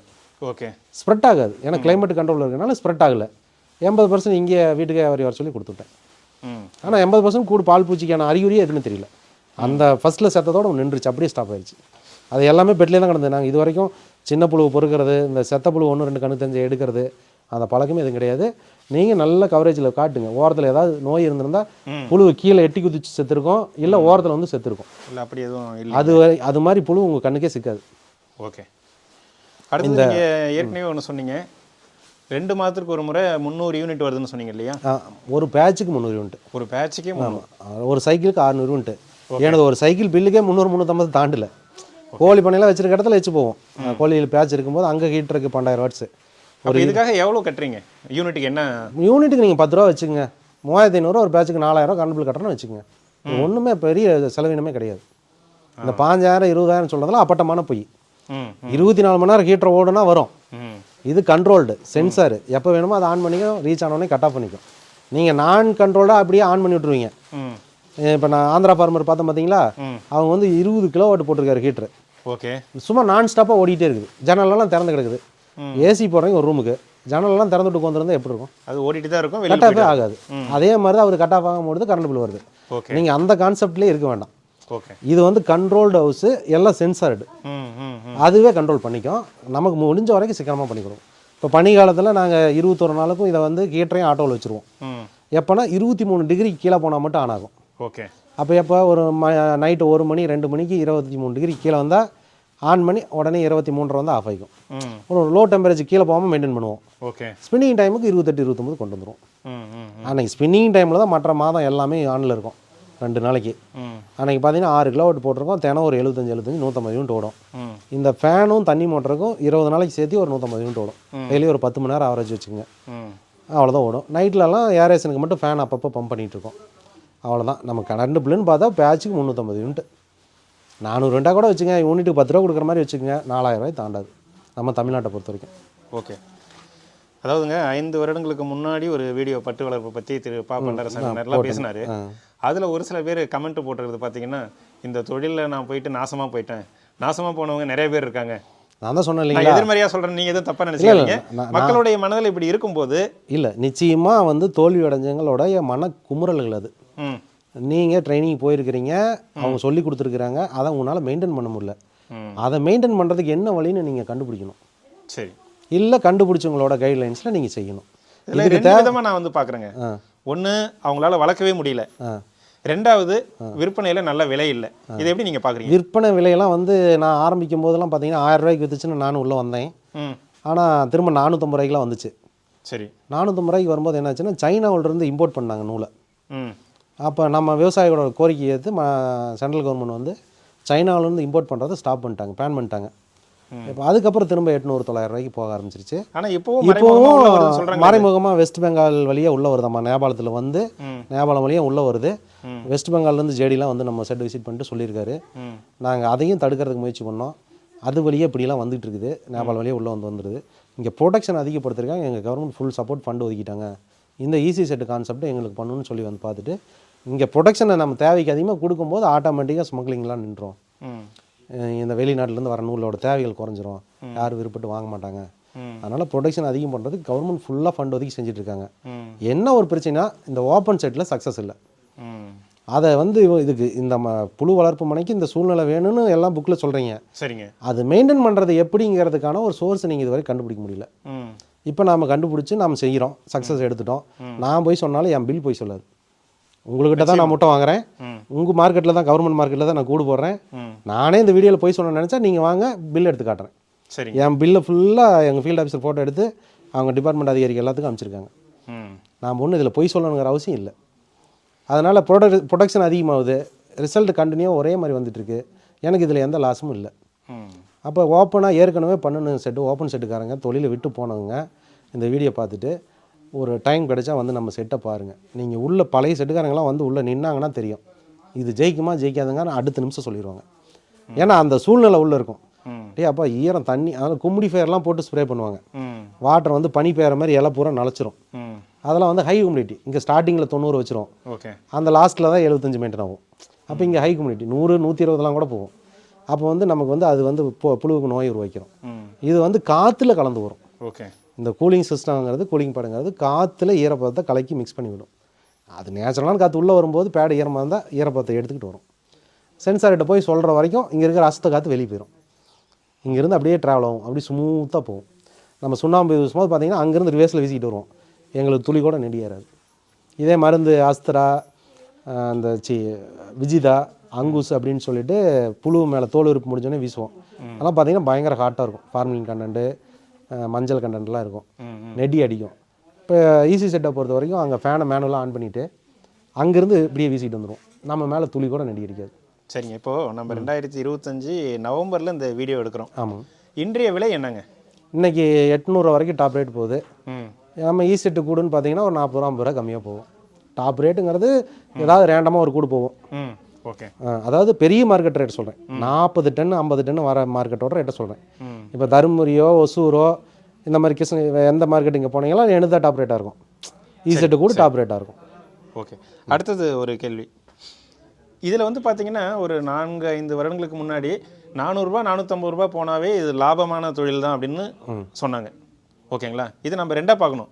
இப்போ ஆடு மாடு கோழிலாம் வளர்க்குறோம் அப்படின்னா அதனுடைய தீவன செலவுகள் வந்து வருடம் கூட்டிகிட்டே தான் போகுது. ஆமாம். ஆனால் விற்பனையில் விலை அந்த அளவுக்கு உயரல. ஆனால் இதில் பொறுத்தவரையிலும் நீங்கள் வந்து தரமான மல்பெரி தலைகளை தான் உற்பத்தி பண்ண போகிறீங்க, உங்களுக்கு லேபர் தேவை. ஆமாம். இதில் அந்த அளவுக்கு உங்களுக்கு செலவு இல்லை. அதாவது ஒரு 5 ஆண்டுகளுக்கு முன்னாடி என்ன செலவு இருக்கோ அதுதானே இப்பயும் இருக்க போகுது. இல்லைங்க, இந்த குப்பையோட விலை, உரத்தோட விலையெல்லாம் ஏறி இருக்குது. அப்புறம் லேபருக்கான கூலிகள் அதிகமாக இருக்குது. கலை மேலாண்மை, ப்ரெஸ் கட்டர் ஓட்டுறது ஆளுக்கு அப்படின்னு பார்த்தீங்கன்னா எனக்கு ப்ரொடக்ஷனுக்கு பார்த்தீங்கன்னா 200 ரூபா ஒரு கிலோவுக்கு செலவு ஒரு முட்டைக்கு. இப்போ நான் 100 முட்டை வளர்த்துறேன்னா நான் 20,000 ரூபா காட்டுக்குன்னு எடுத்து வச்சுருவேன். சரி, ஒரு ஒஸ்ட் கேஸில் ஒரு 450 ரூபா போகுதுன்னா இன்றைய தேதியில் 450 ரூபா போனால் 250 ரூபா ப்ராஃபிட் கிடைக்கும், 20,000 ரூபா கிடைக்கும். என்னுடைய கேள்வி என்னென்னா இது நஷ்டமா? பெரிய நஷ்டம் இல்லை, நஷ்டமே இல்லை. ஈஸி செட்டில் இருக்கும்போது நஷ்டமே இல்லை, தப்பு இல்லை, செய்யலாம். 450 ரூபாய்க்கு போகும்போது ஃபார்மர் ஆட்டோமேட்டிக்காக பேட்ச் குறைச்சிருவாங்க. அடுத்து 1 மாதம் 2 மாதத்தில் மறுபடியும் ஏறிடும். ஏன்னா ஓப்பன் செட்டில் 40% 60% ரிசல்ட் எடுத்து 450 ரூபாய்க்கு விற்றா லாஸ் தான். ஓகே, என்னை பொறுத்த வரைக்கும் ஈஸி செட்டுக்குள்ளே லாஸ் வர்றதுக்கு ரொம்ப வாய்ப்பு கம்மி. சரிங்க, அதாவது நீங்கள் வந்து இந்த ஷெட்டை மட்டும் போட்டு இதற்குரிய டிவைஸை மட்டும் கொடுத்துட்டு நீங்கள் வந்து பண்ணலை. நீங்கள் ஒரு விவசாயியாக இருந்து இதுபோல் ஒரு சிம்பிளான ஒரு ஷெட்டை போட்டு இதிலிருந்து நீங்கள் வந்து ப்ரூவ் பண்ணியிருக்கிறீங்க. ஆமாம், நிரந்தரமாக இதை வந்து இவ்வளோ எடுக்க முடியும்னு சொல்லிட்டு. இப்படி பார்க்கும்போது மற்றவங்களுக்கும் ஒரு எண்ணத்தை தூண்டும், நாமளும் இதை வந்து வைக்கலாம் அப்படின்னு சொல்லிட்டு. கண்டிப்பாக. அதுபோல் எப்படி எந்த அளவுக்கு ஆர்வமாக மக்கள் இருக்காங்க? ஏன்னா ஐடி டிபார்ட்மெண்ட்டில் இருக்கிற சும்மா எங்கேஜில் இருக்கிற ஃபார்மர் வந்து விசிட் பண்ணிவிட்டு நான் செய்கிறேன்னா ஒர்க்கெல்லாம் ஸ்டார்ட் பண்ணி செஞ்சிட்ருக்காங்க. எங்களுக்கு மைண்ட் ப்ரெஷர் அதிகமாக இருக்குது, நாங்கள் இந்த மாதிரி ஃபீஸ்ஃபுல்லாக இருக்கணும் அப்படின்னு ஹஸ்பண்ட் ஒய்ஃபில் நிறைய ஃபேமிலி வந்து பார்த்துருக்காங்க. எல்லாம் ஐடி ஃபீல்டில் இருக்கிறவங்களே வந்து செய்கிறாங்க, கவர்மெண்ட் ஃபீல்டில் இருக்கிறவங்க வந்திருக்காங்க. ஃபீஸ்ஃபுல்லாக இருக்கணும், சிம்பிளாகவும் நமக்கு ஒரு மாத வருமானம். அதனால் இந்த ஃபீல்டு வந்து இன்னமே ஜெயிச்சிடும். அதாவது ஆடு மாடு வளர்க்குற அளவுக்கு இது கஷ்டம் இல்லை இல்லையா? ஒரு வேலை ஆச்சு, அவ்வளோ கஷ்டம்லாம் இல்லை. கடைசி 3 நாள் கடைசி 6 வேளை சாப்பாட்டுக்கு வந்து ஃபுட்டு ஃபுல்லாக எடுக்கும். ஓகே, அதுக்கு மட்டும் ஃபீடு கட் பண்ணுறதுக்கு நானும் ஹஸ்பண்ட் ஒய்ஃபு 175 முட்டை ஃபாலோ பண்ணுறோம். 175 முட்டை வச்சு நானும் ஒய்ஃபுமே செய்கிறோம். இப்போ தான் ஒரு ஹிந்தி ஃபேமிலி வந்துருக்குறாங்க, அவங்க ஒரு 2 பேட்சாக பார்த்துட்டு இருக்காங்க. அடுத்த மாதம் கிளம்பிடுவாங்க. திரும்ப நாங்கள் தான் செய்ய போகிறோம், ஆள் பெருசாக வச்சுக்க மாட்டோம். அதுக்கு 175 முட்டை வச்சா 210 கிலோ 220 கிலோ வரும். அதையே நாங்கள் 2 பேர் செஞ்சுக்கிறோம். ஓகே, அதனால் வந்து அந்த கடைசி 3 நாள் கொஞ்சம் ஃபுல் எஃபர்ட் போட்டு வேலை செய்கிற மாதிரி இருக்கும், மீதியெல்லாம் உங்களுக்கு ஃப்ரீயாக தான் இருக்கும். ஓகே, நீங்கள் இந்த அளவுக்கு இந்த தொழிலில் வந்து இது நம்பிக்கையாக நல்ல வருமானம் வருதுன்னு சொல்லிட்டு முயற்சி செஞ்சுருக்கிறீங்க, இதை சக்ஸஸ்ஃபுல்லும் பண்ணியிருக்கிறீங்க. ஏன் இதே போல் இன்னொரு ஷெட்டை போட்டு இன்னும் வருமானத்தை உங்களால் கூட்ட முடியாது? இல்லை, தாராளமாக கூட்டலாம். அடுத்த பிளான் அதுதாங்க. ஒரு 40 ஏக்கர் 20 ஏக்கர் மல்பெரி வச்சு நாம் ஒரு கோழி பண்ணையே ஃபுல்லாக ஈஸி பண்ணி ஃபுல்லாக பட்டு வளர்த்தாங்கிற ஐடியாவுக்கு போயாச்சு. பிராய்லர் ஃபார்மில் நமக்கு அந்தளவுக்கு ப்ராஃபிட் இல்லை, அதனால் இப்போவே அதை வித்ட்ரா பண்ணிடலாம், இந்த பேட்சோட முடிச்சிடலான்ட்டு இருக்கேன். கோழி அப்படிங்களா? ஆமாங்க. பிராய்லர் ஃபார்மில் எனக்கு பெரிய ப்ராஃபிட்டே இல்லை. 2 மாதத்தில் எனக்கு அந்த பேட்சுக்கு காசுக்கு மேலே இது எடுத்து கொடுத்துருது பட்டு. ஓகே, அதனால் நாம் இதில் டென்ஷன் இல்லை, குப்பை நாத்தம் இல்லை, கோழிக்குள்ளே போனால் செத்த கோழி எடுத்து கொட்டணும், பெரிய தலைவலி, அதில் நார கலரை எல்லாமே சிரமம். புதுசாக பிராய்லர் ஃபார்ம் போகிறவங்களாம் கொஞ்சம் யோசனை பண்ணிட்டு செய்யுங்க, தாராளமாக நீங்கள் பட்டு வளர்த்தலாம். தண்ணி வசதி இருந்ததுன்னா, தோட்டம் இருந்ததுன்னா அது நீங்கள் தாராளமாக பட்டு வளர்த்தலாம். அதாவது இப்போ பண்ணை முறையில் நாட்டுக்கோழி இல்லை அசில் கிராஸ் வளர்த்தாலும் சரி, இல்லை பிராய்லர் வளர்த்தாலும் சரி, ஒரு ரோடு டிரான்ஸ்போர்ட் இருந்தால் போதும், ஒரு இடம் இருந்தால் போதும், கொட்டகையை போட்டு கொடுத்தா அவங்க வந்து சிக்ஸை இறக்குறாங்க, தீவனத்தை இறக்குறாங்க, நம்ம ஆட்களை போட்டு நம்ம பராமரிக்கிறோம், நம்ம அனுப்பிடுறோம், அது அதோடு முடிஞ்சு போச்சு. ஆனால் இந்த பட்டு வளர்ப்பில் பொறுத்தவரையிலையும் உங்களுக்கு முதன்மையாக நிலம், இந்த மல்பெரி தலைகளை உற்பத்தி பண்ணணும் இல்லையா? அதுக்கு தோட்டம் கம்பல்சரி தேவை, தண்ணி வசதி இருக்கணும், நல்ல மண் வளம் இருக்கணும். நல்ல மண் அது நம்ம மண் தரம் பண்ணிக்கலாங்க. நீங்கள் ஆர்கானிக் ஃபாலோ பண்ணிங்கன்னா மண் தரம் வந்துடலாம். ஓகே. இப்போ நான் வந்து என் தோட்டத்தில் தண்ணி ரொம்ப ட்ரை, நான் 3 ஏக்கர் தள்ளி குத்தகை தான் ஓட்டுறேன். வருஷம் 70,000 கொடுத்து நான் வந்து மல்பெரி இலை உற்பத்தி பண்ணி அங்கேருந்து இங்கே எடுத்துகிட்டு வந்து தான் ட்ரான்ஸ்போர்ட் பண்ணி தான் செய்கிறேன். எனக்கு ஈஸியாக தான் இருக்குது. இதே கர்நாடகா சைட்லாம் போனீங்கன்னா 40 கிலோமீட்டர் டிஸ்டன்ஸ்லாம் தலை எடுத்துகிட்டு வராங்க. நம்ம தாராபுரத்துலேயே 40 கிலோமீட்டர் தள்ளி தலை ஒரு தோட்டம் பேசி அங்கேருந்து எடுத்துகிட்டு வந்து மாதம் 750 முட்டை வைக்கிற ஃபார்மர்லாம் இருக்கார். அவர் 3 செட்டு அமைக்கிறாரு. ஓகே. நடு செட்டு ஈஸி பண்ணுறாரு, நம்ம போய் பண்ணி கொடுக்குறோம். 250 முட்டை வைக்கிறாரு. கிளைமேட் நல்லா இருந்தாலும் 3 செட்லேயும் கிட்டத்தட்ட ஒரே ரிசல்ட்டுன்ட்டார். வெயிட்டு எல்லாம் ஒரே ரிசல்ட்டு தான் அப்படின்ட்டாரு. என்னன்னா ஈஸி செட்டில் 2 நாளைக்கு முன்னாடியே ஒர்க் எல்லாம் முடிஞ்சிருது. ஓகே. 2 நாளைக்கு முன்னாடியே வலை வச்சுறாரு. இந்த 250 முட்டைக்கான கூடு 2 நாளைக்கு முன்னாடி மார்க்கெட் போயிட்டு வந்துடுது. இவர் அதுக்கப்புறம் ஓப்பன் செட்டுக்கு 2 நாள் மனக்கெட்டு வேலை செய்கிறாரு. இப்போ அடுத்த 2 செட்டையும் பண்ண போகிறாரு. ஓகே. ஈஸிங்கும் போது நமக்கு எந்த பராமரிப்பும் இல்லை. தலையை வைக்கிறோம், போயிட்டே இருக்கணும். இதே ஓப்பன் செட்டாக இருந்தால் ஸ்ப்ரிங்க்லர் போட்டு விடணும், டைமுக்கு செட்டை நாளைக்கணும், காத்தோட்டருக்குதான்னு பார்க்கணும், உள்ளே ஃபேனை போடணும். இப்போ அந்த மாதிரி பிரச்சனை இதில் எதுவுமே இல்லை. எல்லாம் சென்சார் வாட்ச் பண்ணிக்கும். நீங்களே பார்க்குறீங்க, நிற்கும் ஃபேன் ஓடும், நிற்கும் ஃபேன் ஓடும், அது பாட்டில் அது செஞ்சுக்கிட்டே இருக்கும். ஓகே, சரி. இந்த ஈஸி ஷெட்டில் உங்களுக்கு வந்து ஓரளவுக்கு நல்ல அனுபவம், ஃபார்மர்ஸும் போட்டு சக்ஸஸ்ஃபுல்லாக பண்ணிகிட்ருக்காங்க. ஓகேங்களா? ஒரு சாதாரண பொதுமக்கள் இந்த வீடியோ பார்க்குறாங்கன்னா அவங்க உங்கள்கிட்ட என்ன கேள்விகள் அதிகமாக கேட்குறாங்க? அதாவது என்ன கேள்விகள், இதில் என்ன வருமானம் இருக்குது, அடுத்தது எவ்வளோ தோட்டம் வேணும், 100 முட்டை வச்சா எவ்வளோ தோட்டம் வேணும், ஓகே, இந்த மாதிரி கொஸ்டின் கேட்குறாங்க. செட்டு போட்டால் என்ன செலவாகும், ஓகே, இப்படி கேட்குறாங்க. நீங்கள் சென்ட்ரல் கவர்மெண்ட் ஸ்கீமில் இப்போதைக்கு அவைலபிள் இருக்கிற சப்சிடி ஸ்கீம் பார்த்தீங்கன்னா 1 ஏக்கர் ஸ்கீமு ஒரு 3 லட்ச ரூபா சம்திங் சப்சிடி. அடுத்து 2 ஏக்கர் ஸ்கீமு, அது பார்த்தீங்கன்னா ஒரு 4,4 லட்ச ரூபா கேஷாக வரும். அது போக எக்யூப்மெண்ட் தமிழ்நாடு கவர்மெண்ட் கொஞ்சம் கொடுக்குது, ஒரு 60,000க்கு. அந்த மாதிரி சப்சிடியும் கொடுத்துட்றாங்க. இப்போ நீங்கள் 2 ஏக்கர் செடி வச்சிங்கன்னா மாதம் ஒரு 150 முட்டை ஒரு வருஷம் கழித்து வைக்க ஆரம்பிச்சிடலாம். சரி. ஏன்னா அந்த செடி கட்டை பெருசாகணும், பிரான்ச்சஸ் நிறையா வரணும், ஒரு வருஷம் டைம் எடுக்கும். அடுத்து 2 வருஷத்துலேருந்து இன்னும் கொஞ்சம் ஈல்டு ஆகும். அடுத்து 4 வருஷத்துக்கு அப்புறம் நல்ல ஈல்டு வந்துடும். நீங்கள் அந்த 2 ஏக்கர்லேயே கிட்டத்தட்ட 300 முட்டை வைக்கிற அளவுக்கு வந்துடும். பிரான்ச்சஸ் தான் நமக்கு மெயின். சரி, இதை தாண்டி நானும் எனக்கு தெரிஞ்ச கேள்விகளை உங்கள்கிட்ட கேட்டேன். இதை தாண்டி வேறு என்ன சொல்ல வரீங்க வீடியோ பார்க்குறவங்களுக்கு? ஏன்னா இது நிறைய பேர் பார்ப்பாங்க. இந்த வீடியோ ஒரு சில பேர் முழுமையாக பார்க்காம கூட உங்களுக்கு உடனே கால் அடிக்கலாம், அடிப்பாங்க. ஓகேங்களா? இதையும் தாண்டி வீடியோ முழுசாக பார்த்துட்டா எல்லா டவுட்டும் ஓரளவு கிளியர் ஆயிரும். வேறு என்ன சொல்ல வரீங்க? அதான் காற்றோட்டல்லின்னு ஒரு தப்பான கருத்தில் இருக்கிறாங்க. அது வந்து காற்றோட்டம், இதில் சீரான காற்றோட்டம் கவர்மெண்ட்டில் சொன்ன அளவை விட நம்ம 2 மடங்கு எச்சா வச்சு தான் செய்கிறோம். சரி. காற்றோட்டம் பத்தலின்னு சொல்கிறது, காற்றோட்டம் ஃபுல்லாக மூடி வச்சுட்டு செய்கிறேன்னு சொல்கிறது முற்றிலும் தவறான கருத்து. சரிங்க. அது வந்து காற்றோட்ட வசதியோடு தான் இருக்குது. அதே மாதிரி ஏர் டைட்டில் நல்லா லாக் பண்ணிடணும். அதில் வந்து நீங்கள் சின்ன சின்ன லீக்கேஜ் தான், இது ஒன்றும் பண்ணாதுன்னு கவனக்குறைவாக இருக்கக்கூடாது. இதில் இன்னொன்று என்ன நோட் பண்ணோம்னா, ஃபேனுக்கு பக்கத்தில் மெயின் டோரை கொண்டு போக சொல்லிடுவோம். ஏன்னா அது எக்ஸாஸ்ட் பண்ணுறதுனால சரி, நீங்கள் ஆப்போசிட் சைடில் டோர் இருந்து கதவை நீக்கினீங்கன்னா, வெயில் டைம் நீக்கினீங்கன்னா உள்ளே ஃபுல்லாக ஹீட் லோட் ஆயிரும் டக்குன்னு. அது திரும்ப வெளியே எடுக்கணும். அப்போ புழுவெல்லாம் தலைக்கு உள்ளே போயிட்டு திரும்ப சாப்பிட வரணும். சரிங்க. அதனால் ஃபேனுக்கு பக்கத்துலேயே டோர் வச்சுட்டா நீங்கள் நீக்கினாலும் அப்படியே ஏர் வந்து வெளியே போயிடும். அந்த ஹீட் இந்த பக்கம் எல்லாம் அந்த பேக்கப் இருக்கும், அவத்தையே வந்துட்டு வெளியே போயிடும். அதனால் எந்த பக்கம் ஃபேன் கிழக்கு பக்கம் வைப்போம், கிழமேற்கு செட்டுக்கு கிழக்கு வைப்போம், தெற்கு வடக்கு செட்டுக்கு வடக்கு வைப்போம் ஃபேனு. அதனால் டோர் வந்து அந்த சைடு வர மாதிரி பண்ணிக்கோங்க. உங்களுக்கு பின்னாடி இருக்கிறது என்னங்க இது? இது எக்ஸாஸ்ட் ஃபேனுங்க, அடுத்தடுத்த சைட்டுக்காக எடுத்துருக்கோம். இப்போ அடுத்த ஃபீல்டு ஒர்க்கு போகும்போது நம்ம எடுத்துகிட்டு போய் செஞ்சு கொடுங்க. இது எல்லாமே ஒரே சைஸ் தானா இல்லை வெவ்வேறு சைஸ்? வெவ்வேறு சைஸ் இருக்குங்க. ஒவ்வொரு சைட்டுக்கு என்ன ரெக்யர்மெண்ட்டோ அதுக்கு தகுந்த மாதிரி நாங்கள் ஆர்டர் பண்ணி எடுத்துக்குவோம். இது பார்த்தீங்கன்னா கண்ட்ரோல் பேனலுக்கான ஐட்டம். இது எல்லாம் நாமளே ரெடி பண்ணுறது தான். மெட்டீரியல் வாங்கி எல்லாம் அசம்பிள் பண்ணி நம்ம அந்த செட்டுக்கு தகுந்த சென்சார் எல்லாம் போட்டு நம்ம ரெடி பண்ணி கொடுக்குறோம். முடிஞ்ச வரைக்கும் இங்கே வீட்டில் செய்கிற ஒர்க்கெலாம் செஞ்சு முடிச்சு சைட்டுக்கு வந்துடுவோம். அடுத்தது இந்த தழைகளை ஏற்றிட்டு வந்தாங்க, அவ்வளோ தழைகளை வந்து இந்த ஒரு சின்ன வண்டியில் ஏற்றிட்டு வர முடியுதுங்களா? அதை பற்றி கொஞ்சம் சொல்லுங்களேன். அது பண்ணிக்கலாங்க, அது வீடியோவில் பாருங்கள். அவங்க நம்ம கவர்மெண்ட்டில் கொடுத்த 5.5 HP சின்ன வீடர் இன்ஜின் தான், பெட்ரோல் இன்ஜினு. நம்ம தோட்டம் 2 kilometre up and down 4 kilometre பக்கம் வரும். சரிங்க. இதில் பார்த்தீங்கன்னா 175 முட்டைக்கு ஒரு வேலைக்கான பெருந்தீனியை ஒரே நடையில் எடுத்துகிட்டு வந்துடுவோம். ஓகே, அந்த அளவுக்கு ரொம்ப சிம்பிளாக அது எல்லாம் இழுக்குங்க, அது ஒன்றும் பிரச்சனை இல்லை. சரிங்க. இல்லை பார்க்குறவங்க இதை வந்து கேட்பாங்க, நீங்கள் வந்து ஆமாம் இது கேட்பாங்க, நீங்கள் வீடியோவில் நல்லா காட்டிடுங்க. ஏன்னா இது நம்ம எந்த டவுட்லாம் சொல்லிகிட்டு இருக்கலாம், டைம் பத்தாது. நிச்சயமா. ஆமாம். ஏன்னா உங்களுக்கு ஆல்ரெடி வந்து பார்த்துங்க சும்மா பின்னாடி டயரை போட்டு ட்ராலி ஒன்று நானே சிம்பிளாக வெளில அடிச்சுக்கிட்டேன். ம் இதுக்கு ஒரு 2000 காஸ்ட் ஆச்சு. கீழே அந்த டயர் செட் வந்து ஒரு நண்பர் ஃப்ரீயாக கொடுத்தாரு. ம் அவருக்கு ஒரு செட் பண்ணி கொடுத்தோம். அவர்கிட்ட தள்ளுவண்டியில் இருந்தது, அதை எடுத்துகிட்டு போய் செஞ்சுக்கணுன்னு கொடுத்தாரு. ம் ம் ம் அவரது போட்டு யூஸ் பண்ணியிருக்கிறோம். எனக்கு ஒரு 2000 தான் மேலே செலவாச்சு. ஓகே, சரிங்க மிஸ்டர் தனகுமரன். நம்மோட நிறைய கேள்விகளுக்கு பிரீடர்ஸ் மீட் சேனலுக்கு இது ஒரு பெரிய வீடியோ இருக்கும். கண்டிப்பாக இது நண்பர்களுக்கு பயனுள்ளதாக இருக்கும்னு நினைக்கிறேன். சரி, உங்களுடைய நேரத்திற்கு மிக்க நன்றிங்க. நன்றி நன்றி நன்றி.